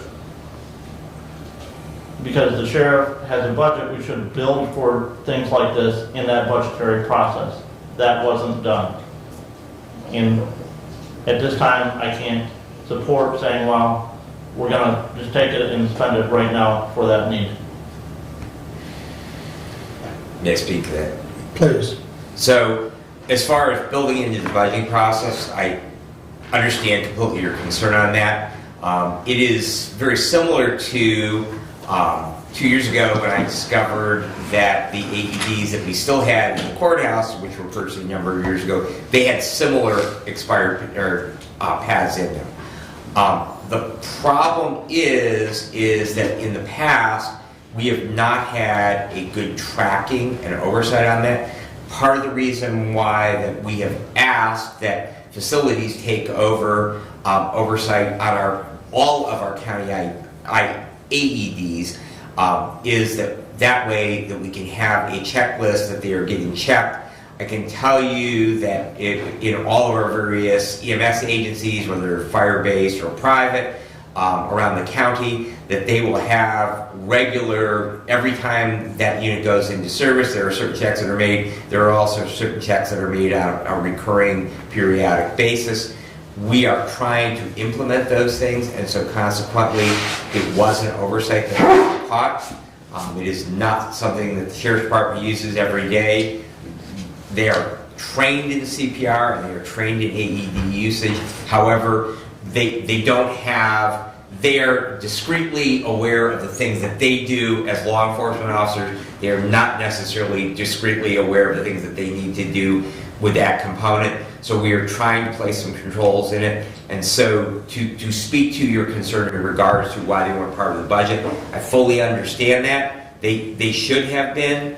And the idea is that we will create ownership of things like this. The same thing with our county first aid kits, that we are gaining oversight and ownership of that so that we have a person who is designated as being responsible to see that those things happen. In regards to the dating on the opioid settlement dollars, I understand your concern. We now have an account fund for that, and we've kind of been waiting to get the money. We finally actually got some money into those accounts now, and so going forward as we make those expenditures, that will not be a problem. Duly noted. I would be delighted or friendly with the idea that we would just simply strike the 2023 and we just simply say that it's opioid settlement dollars. But I hope that answers your questions. Well, I will, in regard to that, should that be the facilities that maintains that, or shouldn't that be our emergency management director maintaining some of that equipment? I think going forward that we are going to bring that. I mean, we actually have a building that emergency management owns, and the idea of that partially is for supplies and things like that. Right now, that building doesn't have heat in it, and so as we move forward and they're able to budgetarily get heat into that, I think that will come forward. The other advantage is that our current emergency management director is a paramedic and has an EMS license, which we have not had in the past. So I think that also, so yes, I think that emergency management is probably the appropriate place to have that overall oversight. It's really just been as he is advanced in his duties and gotten a better hold on it. So that's why I've asked him to take control of this. I think that probably in big picture, that first aid kits in our county AEDs, our stop the bleed kits, those will eventually end up under emergency management. And what is the lifespan on these? Generally, pads are going to have a 2 to 3 year expiration date. Depends on when you buy it, because it depends on how long that they were sitting in a warehouse. But generally, you can figure 2 to 3 years on AED pads. So the units themselves, they generally have a replaceable battery. You don't put them on a charger. They have and so usage affects battery life, but also time affects battery life. And then there is also just an obsolescence factor. That was one of the problems that we had with the 2 units we still have at the courthouse, that the batteries are no longer available for them, and therefore then that we needed to upgrade the equipment. Eventually, these units will have to be upgraded, and my suggestion, again, going back to that idea of ownership, is we go to a single source vendor on them. So we've gone to Zoll for the county.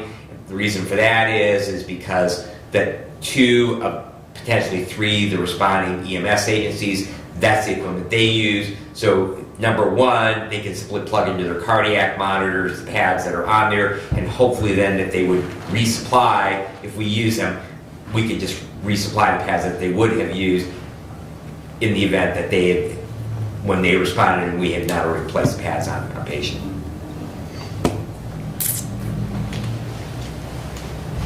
Any further discussion? Doug? I just have a question on the account number that has been stated. Can you state again, please, the balance in that account? Well, that's not the balance, Commissioner. Well, it's the payments we've received. It's what we received, but we expended money from that opioid settlement in 22. Yep. That we were waiting for these, because we anticipated part of that payment coming in 22, so. Because I think the first aid kits and the AEDs. Correct. So we paid for the stop the bleed kits out of that, and we have those. We pay for that. We pay for the cabinets out of that fund. We have not received the AEDs, and that was the single big ticket item that we had expended. So we have not received those. So that money is obligated, but not expended yet. Right. And that amount that you have there is to what? $249,972.76. Okay. That we have received. Great, thank you. That we have received. Understood. Yep. Okay, any other questions? All those in favor of 23-040, indicate by saying aye. Aye. Opposed, same sign. Aye. Thank you, Commissioners. Passes 4-1. If I may, Commissioner, I would just ask that we figure out who's going to be responsible for maintaining these going forward. Okay. And, whether that's facilities, emergency management, the sheriff's department, whoever, because, we've got to, whether we're sitting at these tables or there are 5 new people sitting up here, they need to have a plan in place that, hey, these were purchased in March of 23. 5 of them have a lifespan for 2.5 years. The others are for 3 years. So we've got to have a plan in place for that rotational replacement of those items. So, and And I completely agree with that, and that I will continue to work with Tom Whitakers that we try to do that. So I was not even aware that we had purchased the Phillips unit. I knew we had, because we actually, the original units that the Sheriff's Department had were the same that we have over in the courthouse. So those were purchased 10 or more years ago. The current units were purchased under Sheriff Parker, and it was probably because of battery replacement, pad expiration, and the overall cost to do it was probably cheaper just to buy, and he got a grant to buy those units. So, but yes, I am in complete agreement that we have one place, and part of that is just simply going to require some cooperation from the various elected department heads to see that that happens. All right, thank you. I will move on with my report. Please.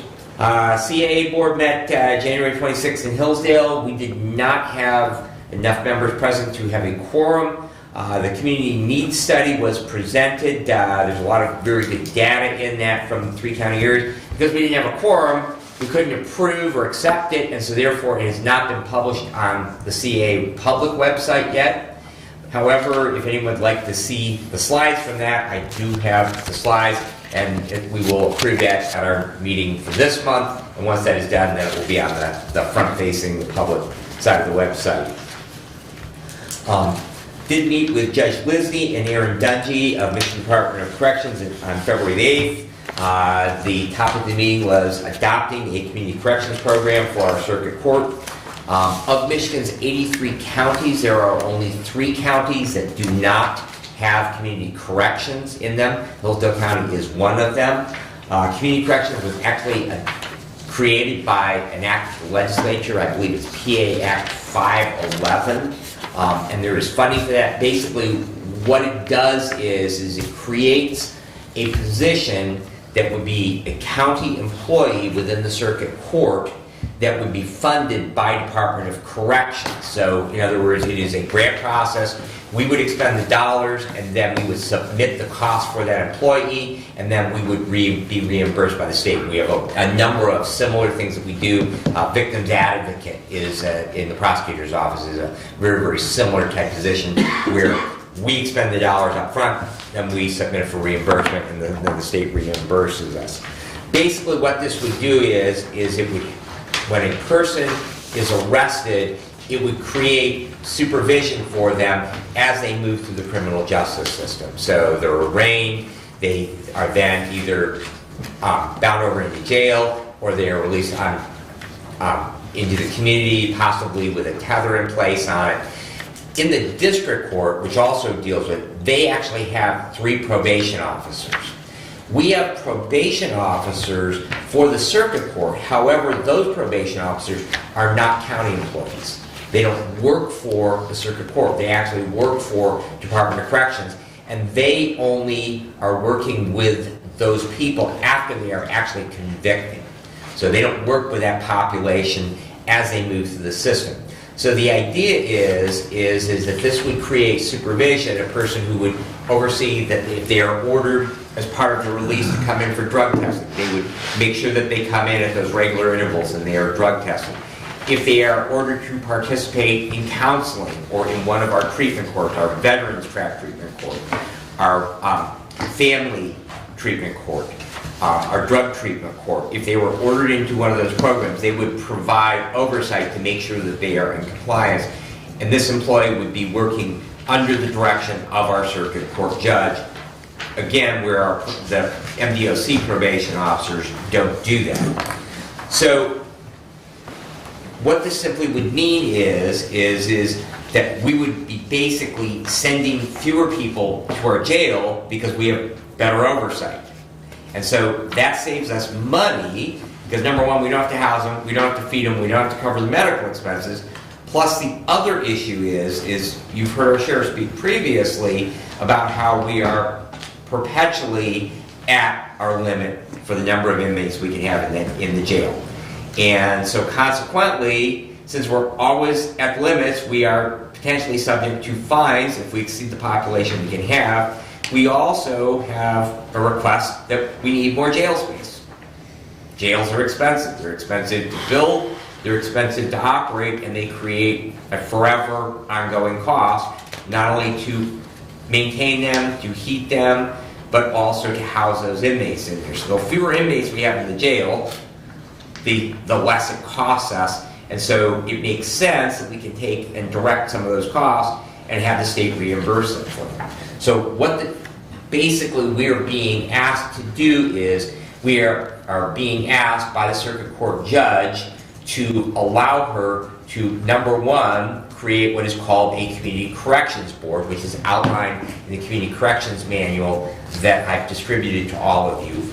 Also, it would allow her to write a grant application, which she would then bring back to the Board of Commissioners before she applied for, and that grant application would then fund that position by MDOC. That would be a renewable grant. In other words, they would have to be reapplied for every year. The understanding would be if the position is not funded, then we would eliminate the position. We would not continue the program. However, since there are 80 counties doing this, there is a significant constituency throughout the state of Michigan to make sure that the legislature continues to appropriate the dollars and the program would continue. I really don't see any drawbacks at all to it. It does require us to provide a space. Other than that, all of our costs as far as the employee goes are reimbursed by the state. Well, not all of our costs, because space seems to be our biggest cost here in this county with all of these grant-funded employees that we have added, Commissioner. You know, we're dealing with spending probably upwards of $10 million or more on the courthouse. Big cost, big space needs. You know, the judge brought this before us a year ago, and it was rejected at that point in time. Primarily because space. We don't have space for any more county employees. That still is the issue with us today. I asked at the time, is this going to replace any of the Department of Corrections officers that are here? Never got an answer. So if we go with community corrections, we have, what, currently 2 MDOC corrections officers. Will we go down to 1 in one county? No, because they will work in conjunction. Their duties will not go away. And so where do we come up with a space to continue to house all these additional employees?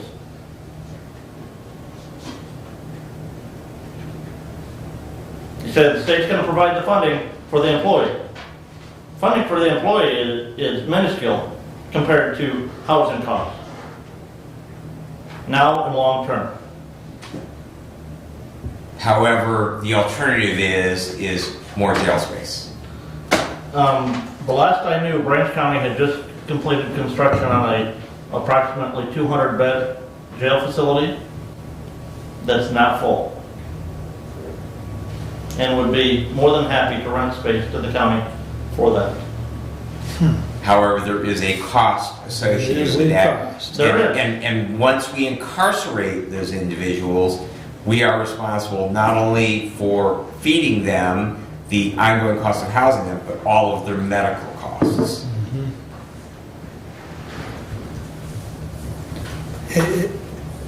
It's a balancing act. I mean, Lenawee County has a new jail as well. However, they don't have the employees to house the inmates in Lenawee County. Branch County, they have a similar issue. They do have cell space available, and we've actually, as part of the discussion with jail overcrowding and how do we deal with the 400 unserved warrants that we have out there, we make decisions on taking people to jail based on available space in our jail. So understand completely that Branch does have that cell space, but there are costs over and above simply renting jail cell space. Number one is transportation. Every time that they need to come for a court proceeding, that they have to appear in person, they are able to do a number of things via Zoom.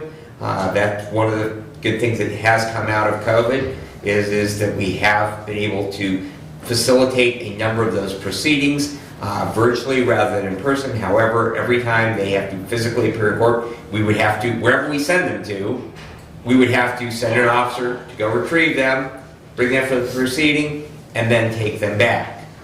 So, plus there's all the other associated costs.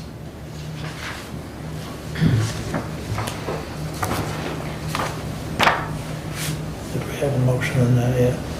No, I have So not, you I have have not made a motion. The reason why I have not made a motion, I am more than willing to bring this back in our next meeting after you had an opportunity to digest the community corrections manual. However, I would be delighted to make any motion today if that was. Doug? So I have a couple questions. Okay. One is that for the Community Corrections Advisory Board, I see a 13-member board. I do not see an employee. I see a 13-member board. Okay, and with that 13-member board, as I go through the packet, I do not see a meeting schedule. I would think that they meet, would it be as needed, or would they meet quarterly? I'm wondering, and if the space is the question, you know, this room would be a meeting room for a 13-member board. Commissioner, I'm not talking about that space. I'm talking about the space, the house. Should we proceed with this and we authorize the judge to complete the grant, to go down the process of the community corrections officer, the space to house that employee that would be hired underneath that grant? That 13-member board, the way I read that, is the state board. No, they're actually locally appointed. There's a state board specific, and, right, yeah. but there are specific community members that are required to be, like a representative from the prosecutor's office. There would be political units, in other words, Board of Commissioners would have some representation. Law enforcement would have representation. So there are a number of mandated positions, and then there are some community positions as well. Right. My second point or question is that it's for, there are a list of priorities on offenses that are targeted, and that would be the help that would help regarding the housing of the inmates in the jail. They would be dealt with on the listed priorities. For example, Group 2 straddle cell offenders, and so on and so forth. Third offense for OUIL. You know, these are examples of the priorities, and that would be what would help to reduce the daily flow of our inmate population.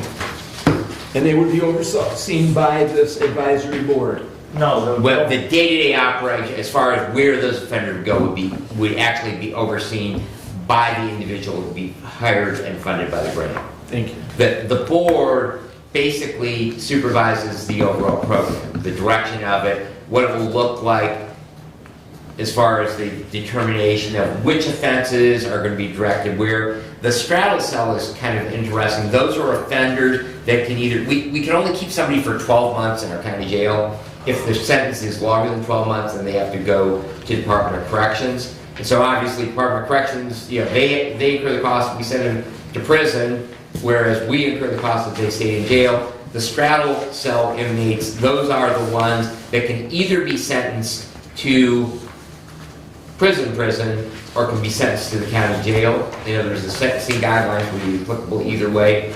And so consequently, the Community Corrections Board would help in determining how those individuals, what direction they would be sent in.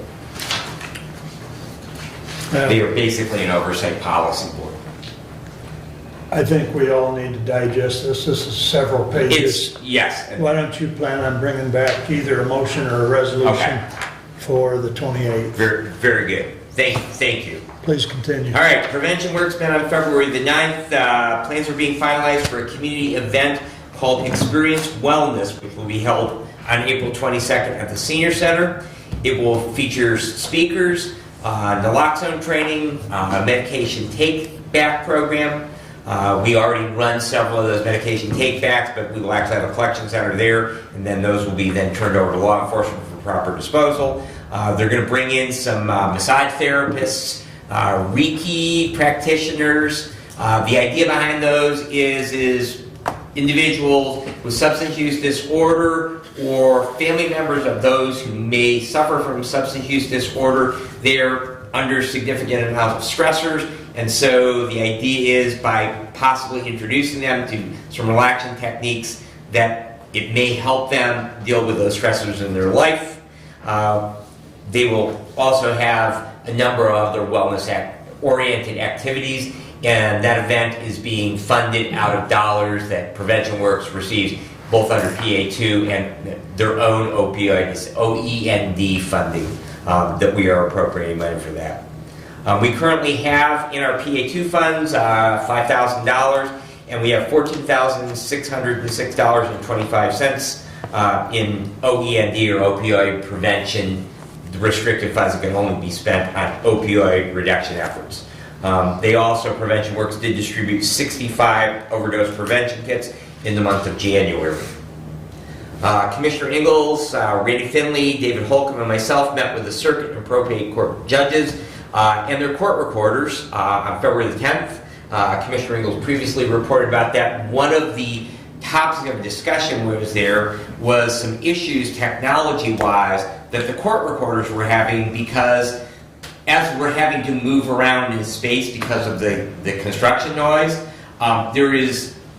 even though it's the same software and very similar equipment, the court recorders were having some difficulties in being able to utilize that properly. And so technology, Mr. Holcomb was able to help and provide some additional training to make that a little bit easier for them to be able to facilitate some of that interchange of our courtrooms.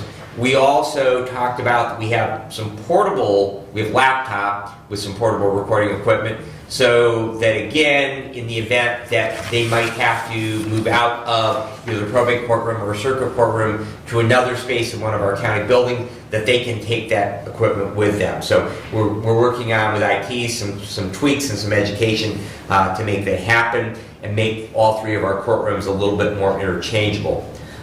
We also had a discussion. We went over to the annex building, and we are going to create a temporary hearing room in some of the space that is empty in the back of the courthouse.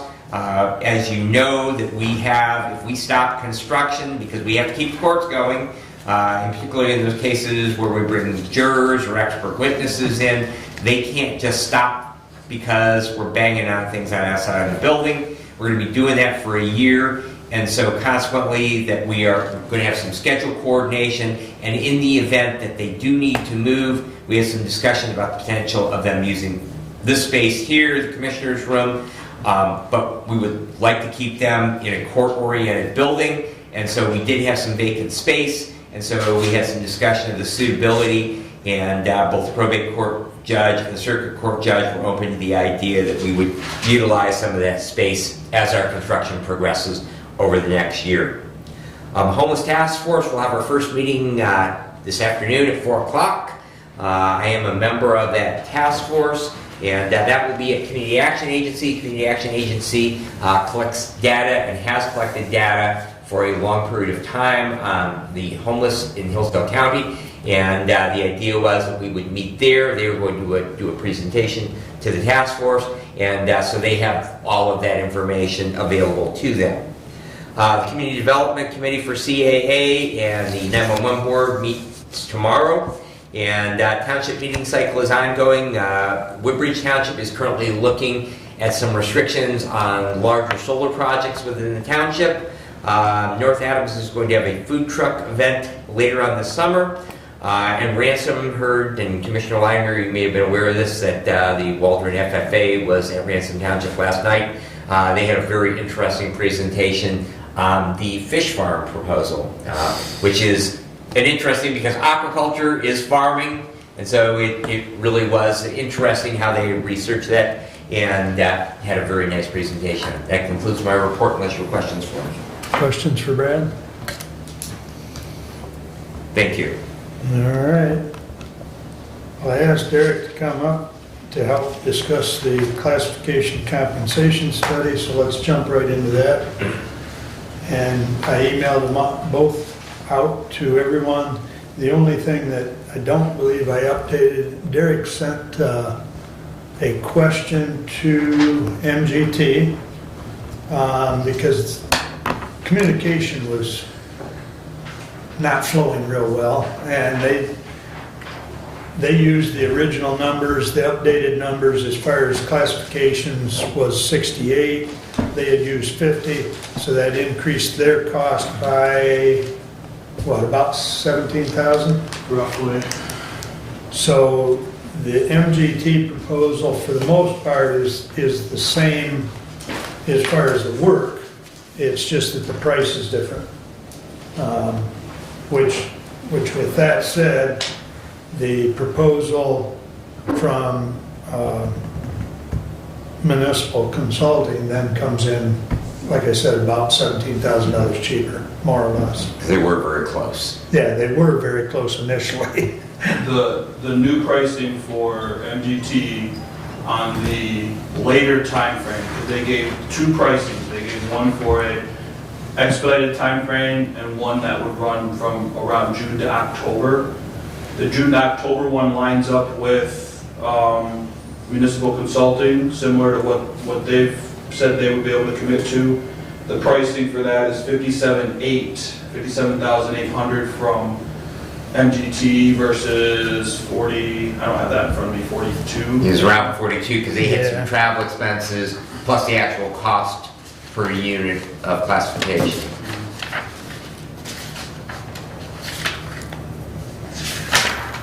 Yeah, I think it was 42.8, plus I think there was 18. Yeah, $1,700 or $1,800 for Yeah. travel expenses.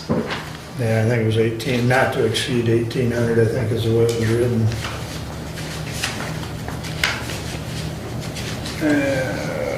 Yeah, it was 40,800 with 1,800 for travel-related costs. And then if we added any classifications, it'd be $600 additional for each additional classification above 68. So.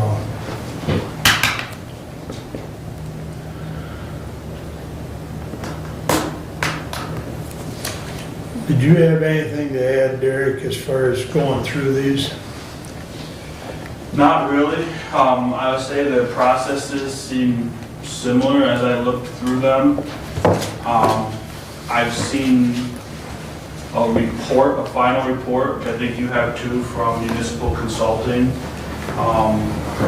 which looks like what you would expect to want to receive at the end of the day. I don't know that I've seen a report from MGT in the final version to compare that to it. But like I say, their deliverables are all pretty similar and their process looks very similar. MGT just being, looks like it comes out closer to 12,000 more expensive than municipal consulting. I will say I talked to the guy from municipal consulting.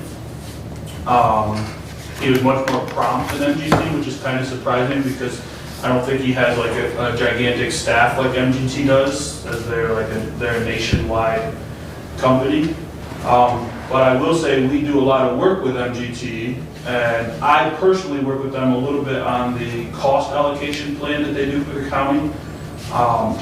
And that plan that they put together for us seems pretty solid, and they do communicate well on that side of their company. I haven't worked with them on this side, so for whatever that's worth. Comments? Municipal Consulting is the company, they've done work for Area Agency on Aging and the Health Department both, so they do have local experience, so. Yeah, they've got current local. Right. Yep. And I was not on the Board of Health when Mr. Notley did that evaluation there for the health department, but with their agency on aging, he participated in numerous WebEx or Zoom meetings with the personnel committee and the board of their agency on aging, so, and working through that whole process. I mean, each one of the, as Derek said, each one of the proposals have a lot of similarity as far as the scope of work. Both of them include resumes and descriptions of the people that, that are gonna be conducting the work. So the two packets are similar. Probably the major difference at the end of the day is the cost. But, I will just add, yep, MGT did offer an expedited timeline in which they would complete the project in August. right.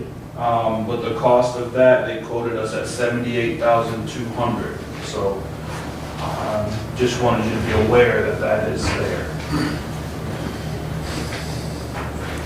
Yeah, that would make that 30,000 more than municipal. And I think municipal was gonna finish up with what, around September, October? I believe they said 90 to 120 days from when they start, and they would hope to start in June.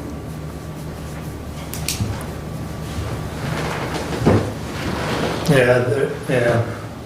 Section 5, it's, start in June and it'd be 120 to 150. 120. Yeah, So yeah, you're looking at September, October. right. Which isn't great for budget, but it still would be within our normal budget process. Yeah, I think that is, like I said, not the best timeline, where we can have those numbers in August when we start that budgeting process and start meeting with the department heads, but it is sufficient so that we can build that in to our budget for next year, as we hope to have that done in November. Well, in personnel management, I know we have collectively told at least 3 or 4 different departments to stand fast until we get this study conducted. So it's imperative that we continue to move forward. So. With that said, Commissioner, I would move to accept the proposal from Municipal Consulting for the, what was that title? Excuse me here. Proposal to conduct The a classification and compensation study for Hillsdale County. I'll support that. You didn't let me finish. I'm sorry. You're long-winded. You wanted more? You don't need to finish, he already supported you. With funding for the proposals to come from the Capital Projects Fund.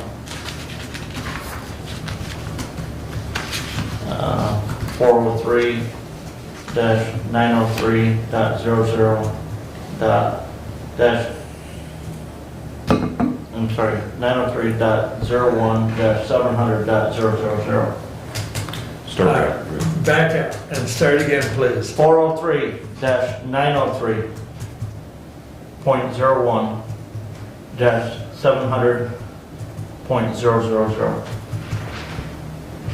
And I'll still support that. Okay, very good. Any further discussion? Doug?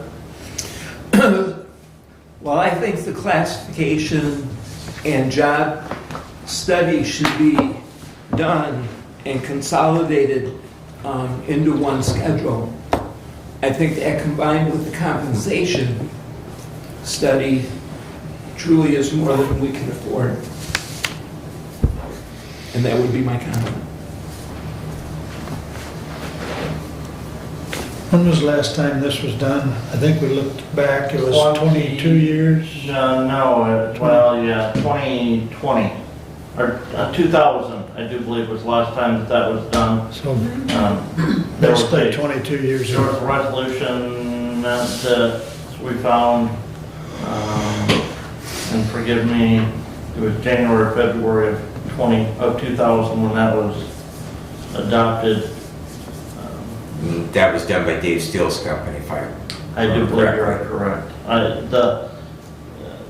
No firm in there was no firm Okay. named in that resolution.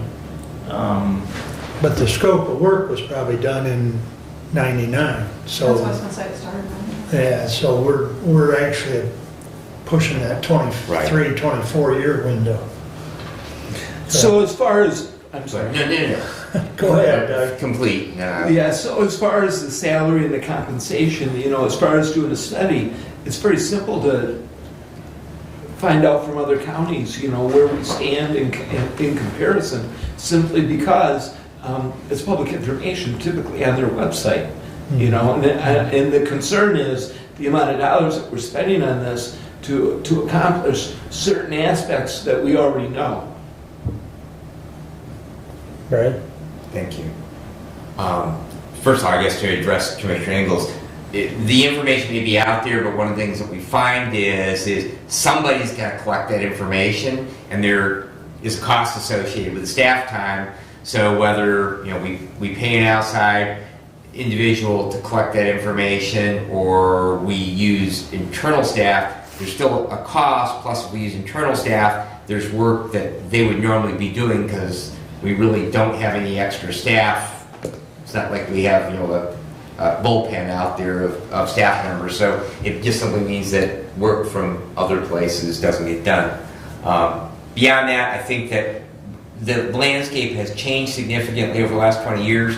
The idea that we're going to have a single schedule, we've kind of developed all of these different things. We've had the very significant change of we no longer have that bargaining unit that we used to have, and to try and integrate those employees along with all of the other employees. I think that it's very timely that we get this done. It addresses concerns that we've had, as Commissioner Riley said, from at least 4 of our department heads, and we really need to get this done and have the information and make it happen.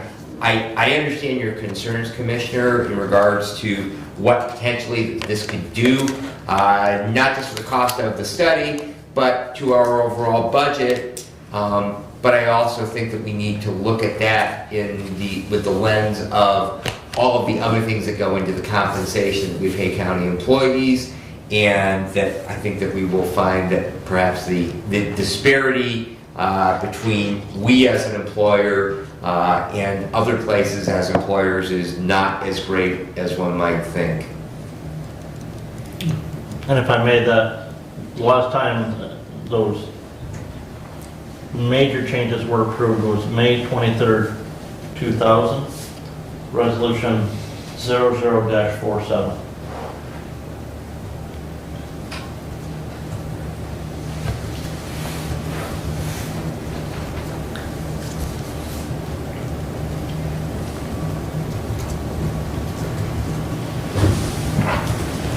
And that was, at that point in time, just for the SEIU Okay. group of employees.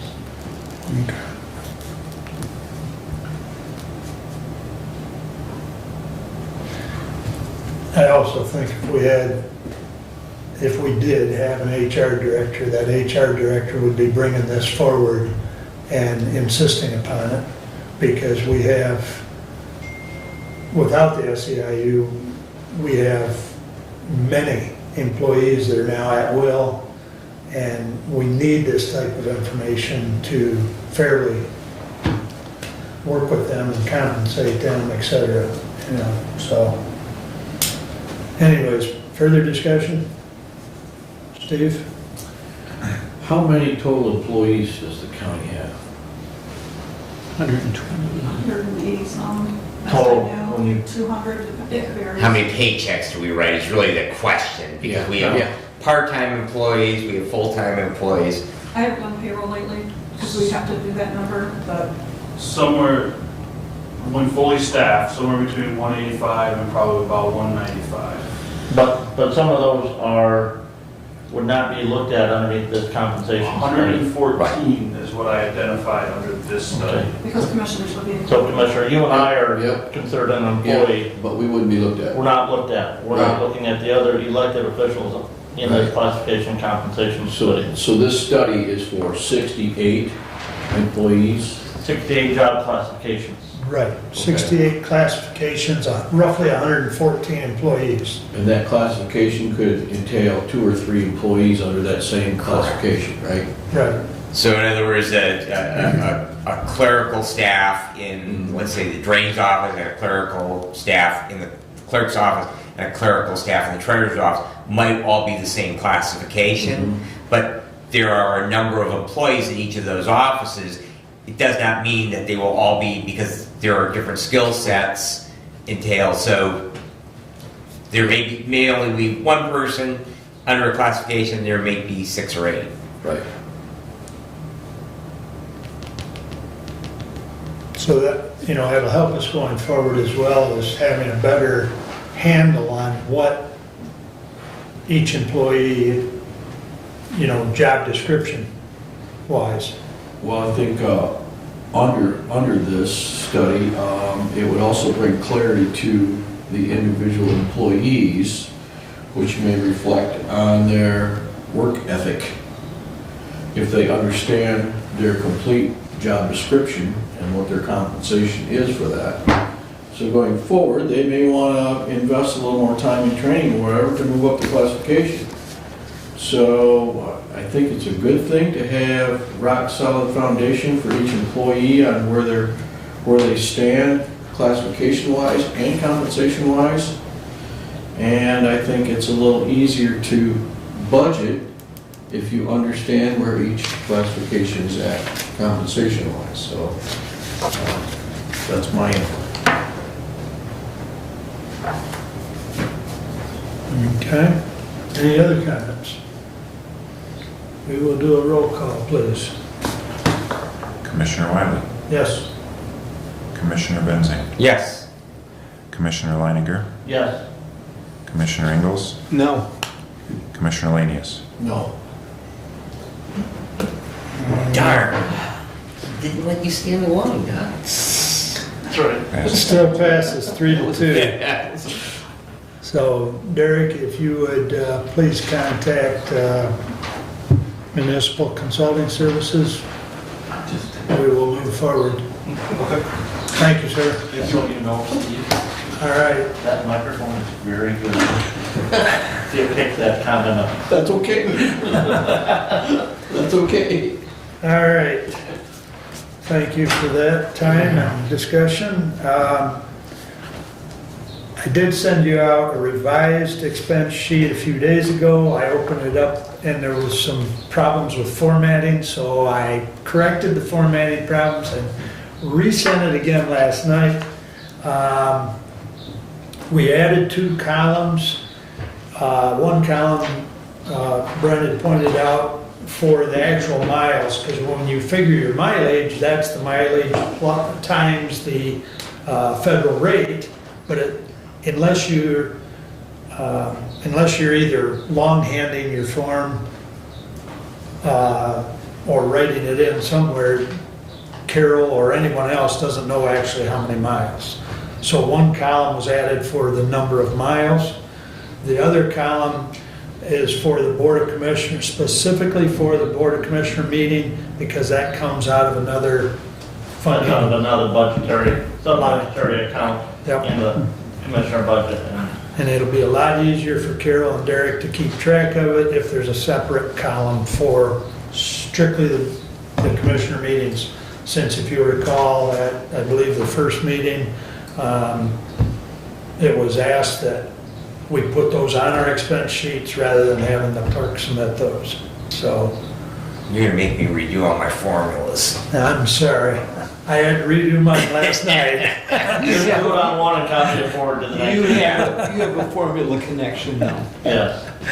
And again, commissioners, I would ask that if you email those to me, please email those to Carol as well, because she will print those for me to sign for approval on those. And again, it's, let's be prudent and hope to have those in within the first week of the month. It's their money. I mean, That's right. it's their money, so. Yeah, I know, but yeah. And I think those 2 additions do help a little bit, as far as keeping better track of everything. Well, I think it's also for transparency for the public, because the public can go and request a copy of those Right. documents that we submit, that they can see where we're going and what we're charging, what we're submitting to the county for mileage reimbursement, so. And I guess I know Brad's aware of it, I believe you're aware of it.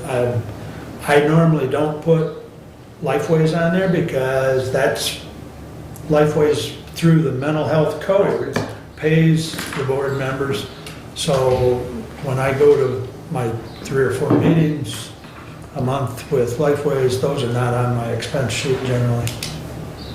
And if I do put one on, it's simply to keep a record, but it's a 0.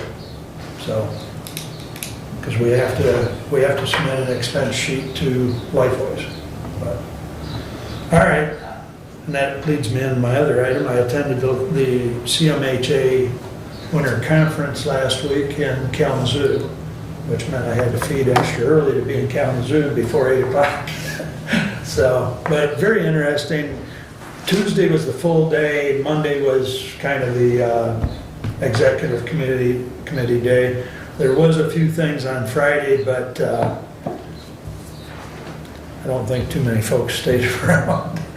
Or not Friday, but Wednesday. It was Monday through Wednesday of last week. But I did get a chance, one of the keynote speakers was her name's Kara Poland. She's an MD and she's got other acronyms behind her name. She's an associate professor at Michigan State University of Human Medicine, and she was appointed as chair of the Opioid Advisory Commission. She had some interesting things to say. She spoke for probably about 45 minutes and then fielded questions. Her committee, as well as her appointment, is covered under PA Public Act 84 of 2022. It was brought about by Senate Bill 994. So if you want, you can look that up. I mentioned it to Brent the other day because I know he loves to look at that stuff. But it's easy reading. It's only about 3 pages. It's interesting, the composition of that board and the fact that she reports to the Senate Majority Chair and the House Speaker. So, but that's all outlined in that Senate bill. I found that very interesting, especially now that we've got some opioid monies and they're going through, some of that process at the state level. I did a ride-along with TJ about 2 weeks ago. I know Doug has done a ride-along. I believe Brad has. If you'd like to do a ride-along, the Sheriff's Department is happy to accommodate. So it's interesting. You don't have to go for the whole 8 hours or whatever, but it is interesting to do a ride-along. He told me to stay in the car, so I did. But, take a book with you to read, because sometimes he's tied up for a few minutes, like we had to respond to a couple different traffic accidents, but in any event. Commissioner, on the opioid settlement Yes, fund, I know initially we were thinking that we were gonna get, I think it was, $67,000? well, it was either 72 or 74,000, and we were supposed to get 2 payments in 2022 because it was initially set up to start in 21. I have an email in right now to Bernstein and Novak, the 2 law firms that helped represent us, and that email is asking, because that original schedule was set up for, it was either 16 or 17 years. It was, there would be an additional, I think, 16 payments after those first 2. Correct. And they were supposed to be right there in that 70,000 range. So I have not gotten a response back from them, but as soon as I do, I'll let everyone know. But the monies that we have received are from other pots of it. There are a number of pots of opioid settlement dollars which will all go into the same account.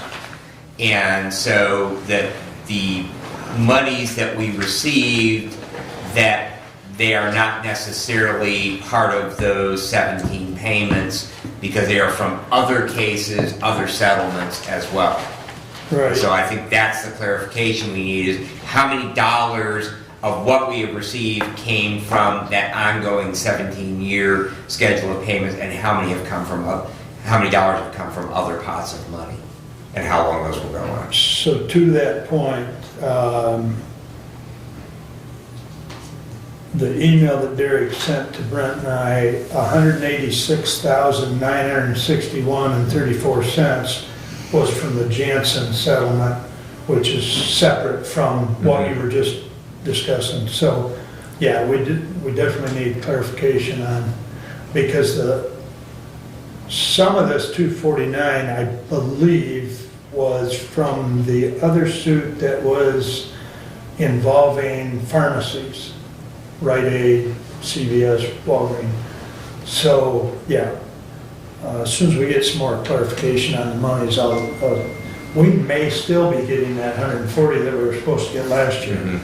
I don't know that answer, but I hope to get a reply from them this week.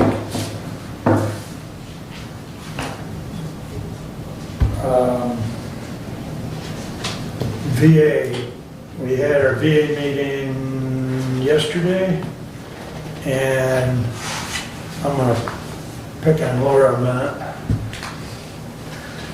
Don Michaels, that program was through a VA grant, correct? That is correct, yes.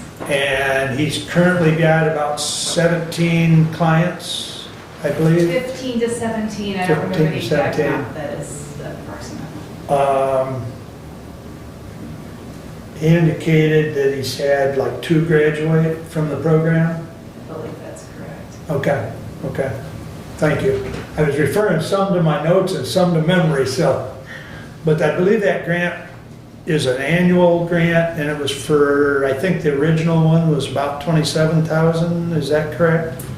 I believe so. It was, if I remember correctly, it was a supplement to a grant we were already receiving. There was more money that was available that we could take advantage of, and so we did, and thankfully it was renewed. Okay. And I know Renee has already talked to Don about adding some more money for the future application. Yeah. So, And he's done a terrific job. yeah. Thank you, Laura.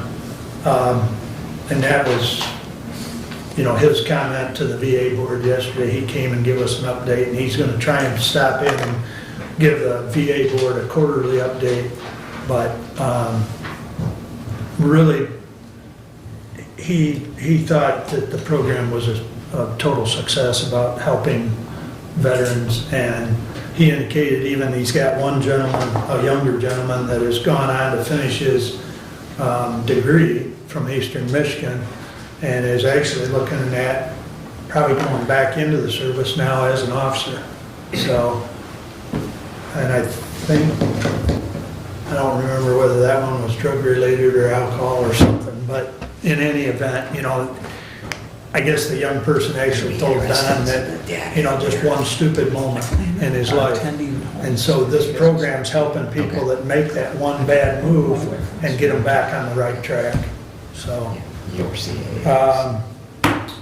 that's As far all. as veterans, how did Renee's meeting go? Oh, the PACT Act? Yeah, the fact, Thank you for bringing that up. I was gonna report on that and I forgot about it, so thank you. That was held at the 25th, 25th, 26th? tail end of January, and it was set up in the hall as well as in this room. They had approximately 25 show up. Everything from widows to service members that, were looking. She had 8 come down either that afternoon or within the following days to file for claims. 8 that are new, I mean, that she had never seen before. Gary Esterling,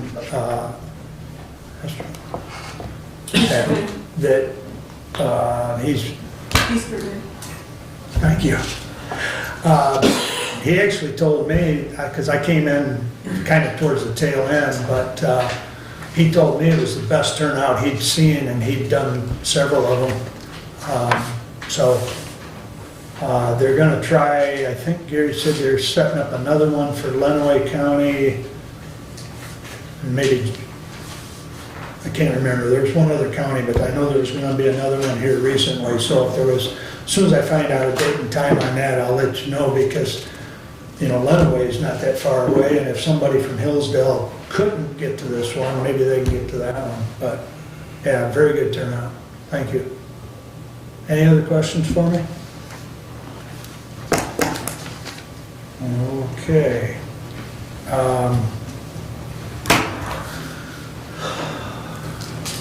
Public comment? Are you gonna do the table resolution?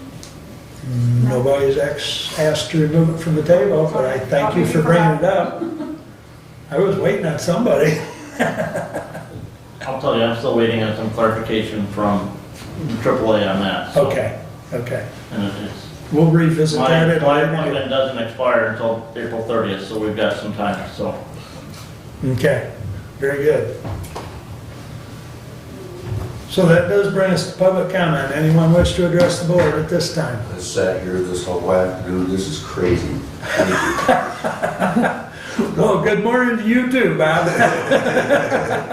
That coffee's a lot better than Brad Benzing's makings. I think maybe you can invest in that company, what was it?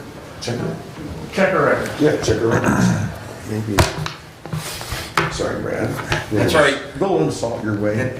Since I provide the coffee, that's right, Claire.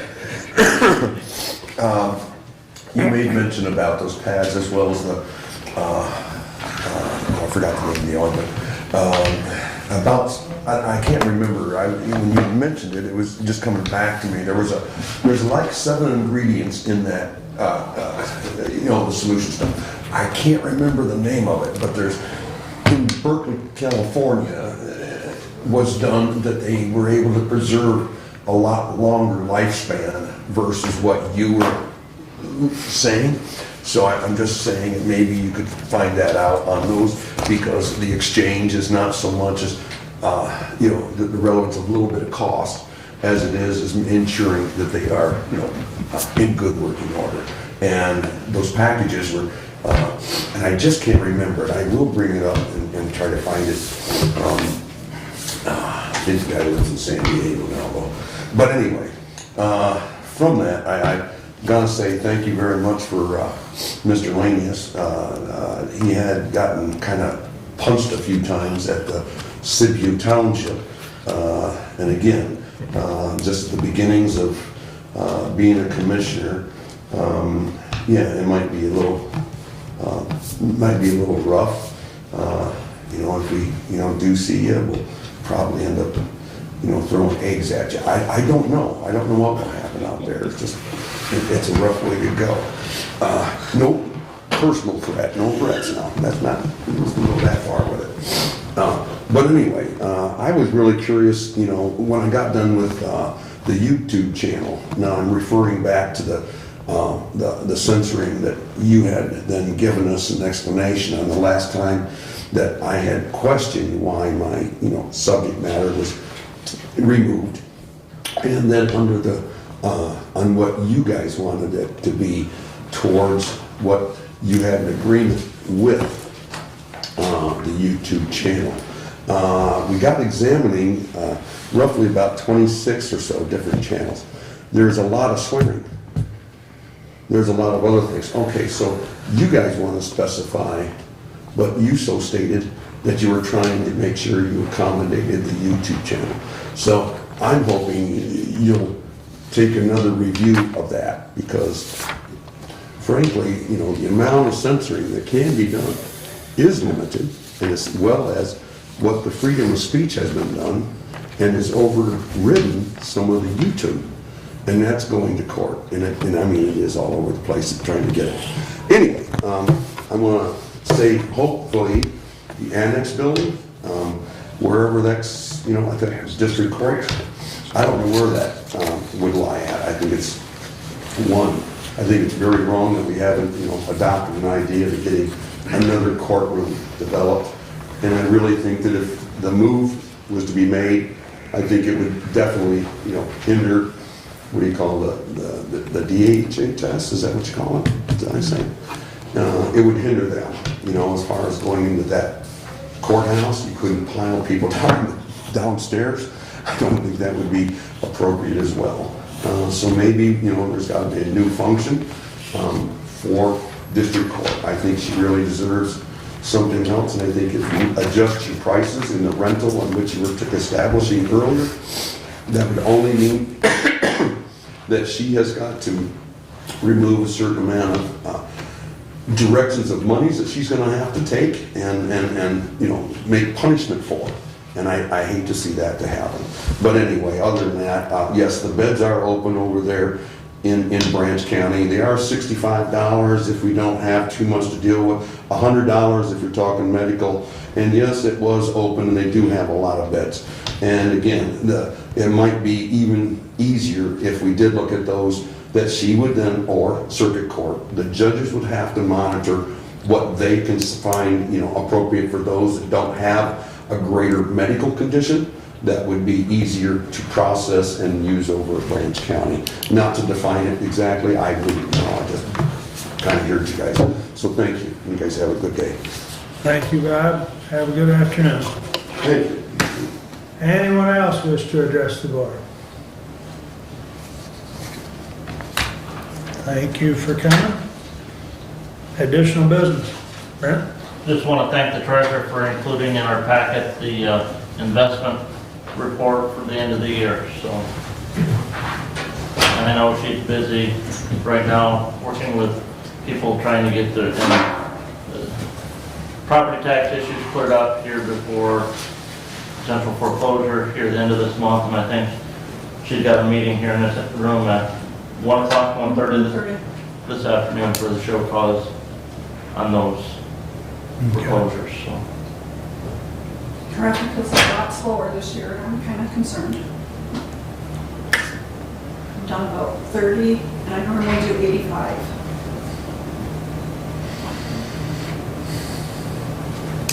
Additional comments, Steve? Doug? Yes, sir. Happy Valentine's Day. Remember your loved ones today. Flowers and candy. Or jewelry. Brad? Thank you. We celebrate Groundhog's Day at my house. We have a long-standing agreement on that, so I'm off the hook for today. Just a couple of items. I did share with all of you a copy, a short one-page article out of the most recent MTA magazine in regards to the fire service.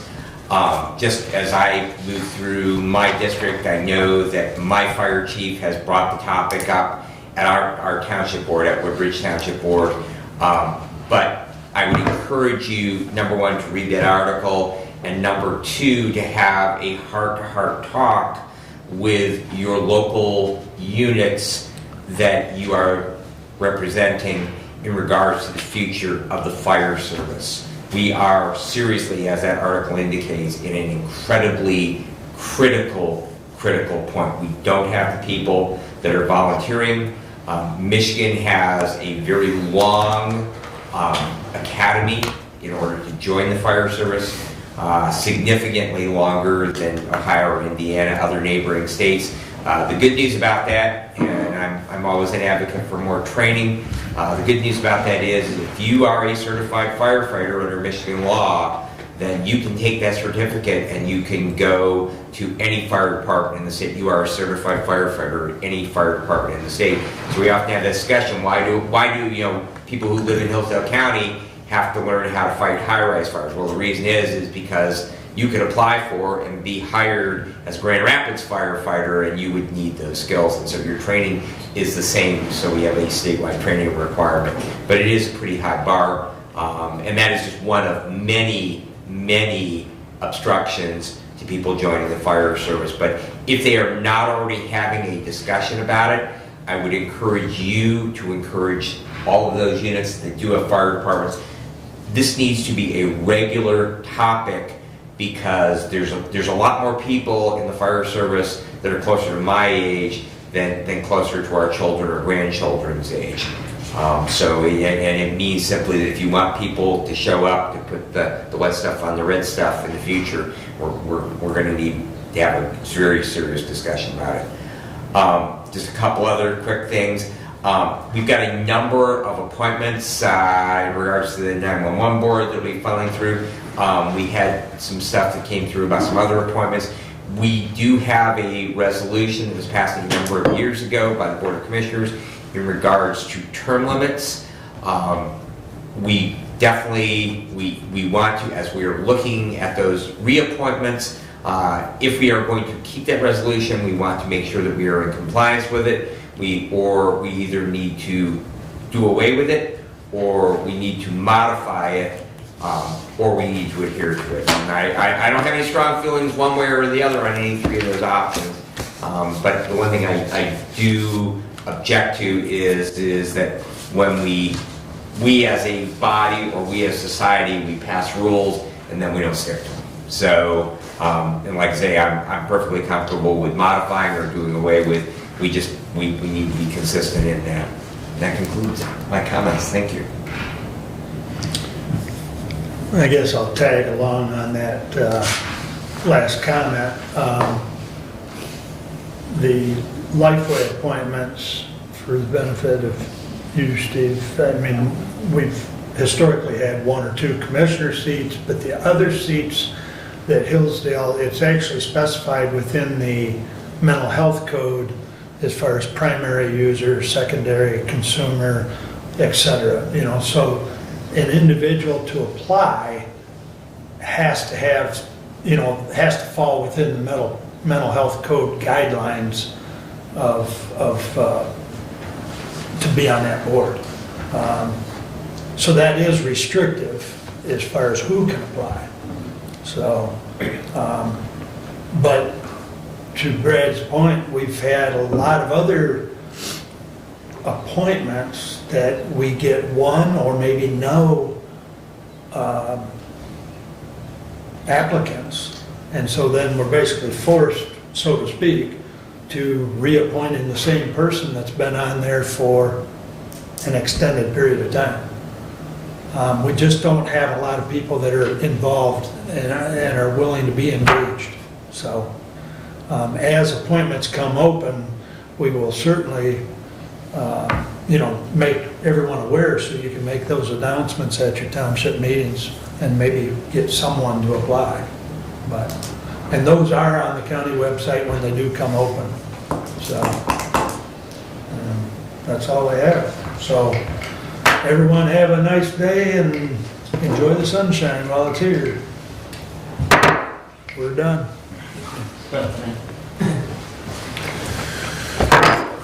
Such a deal. Not yet. I hope The black Lindsay's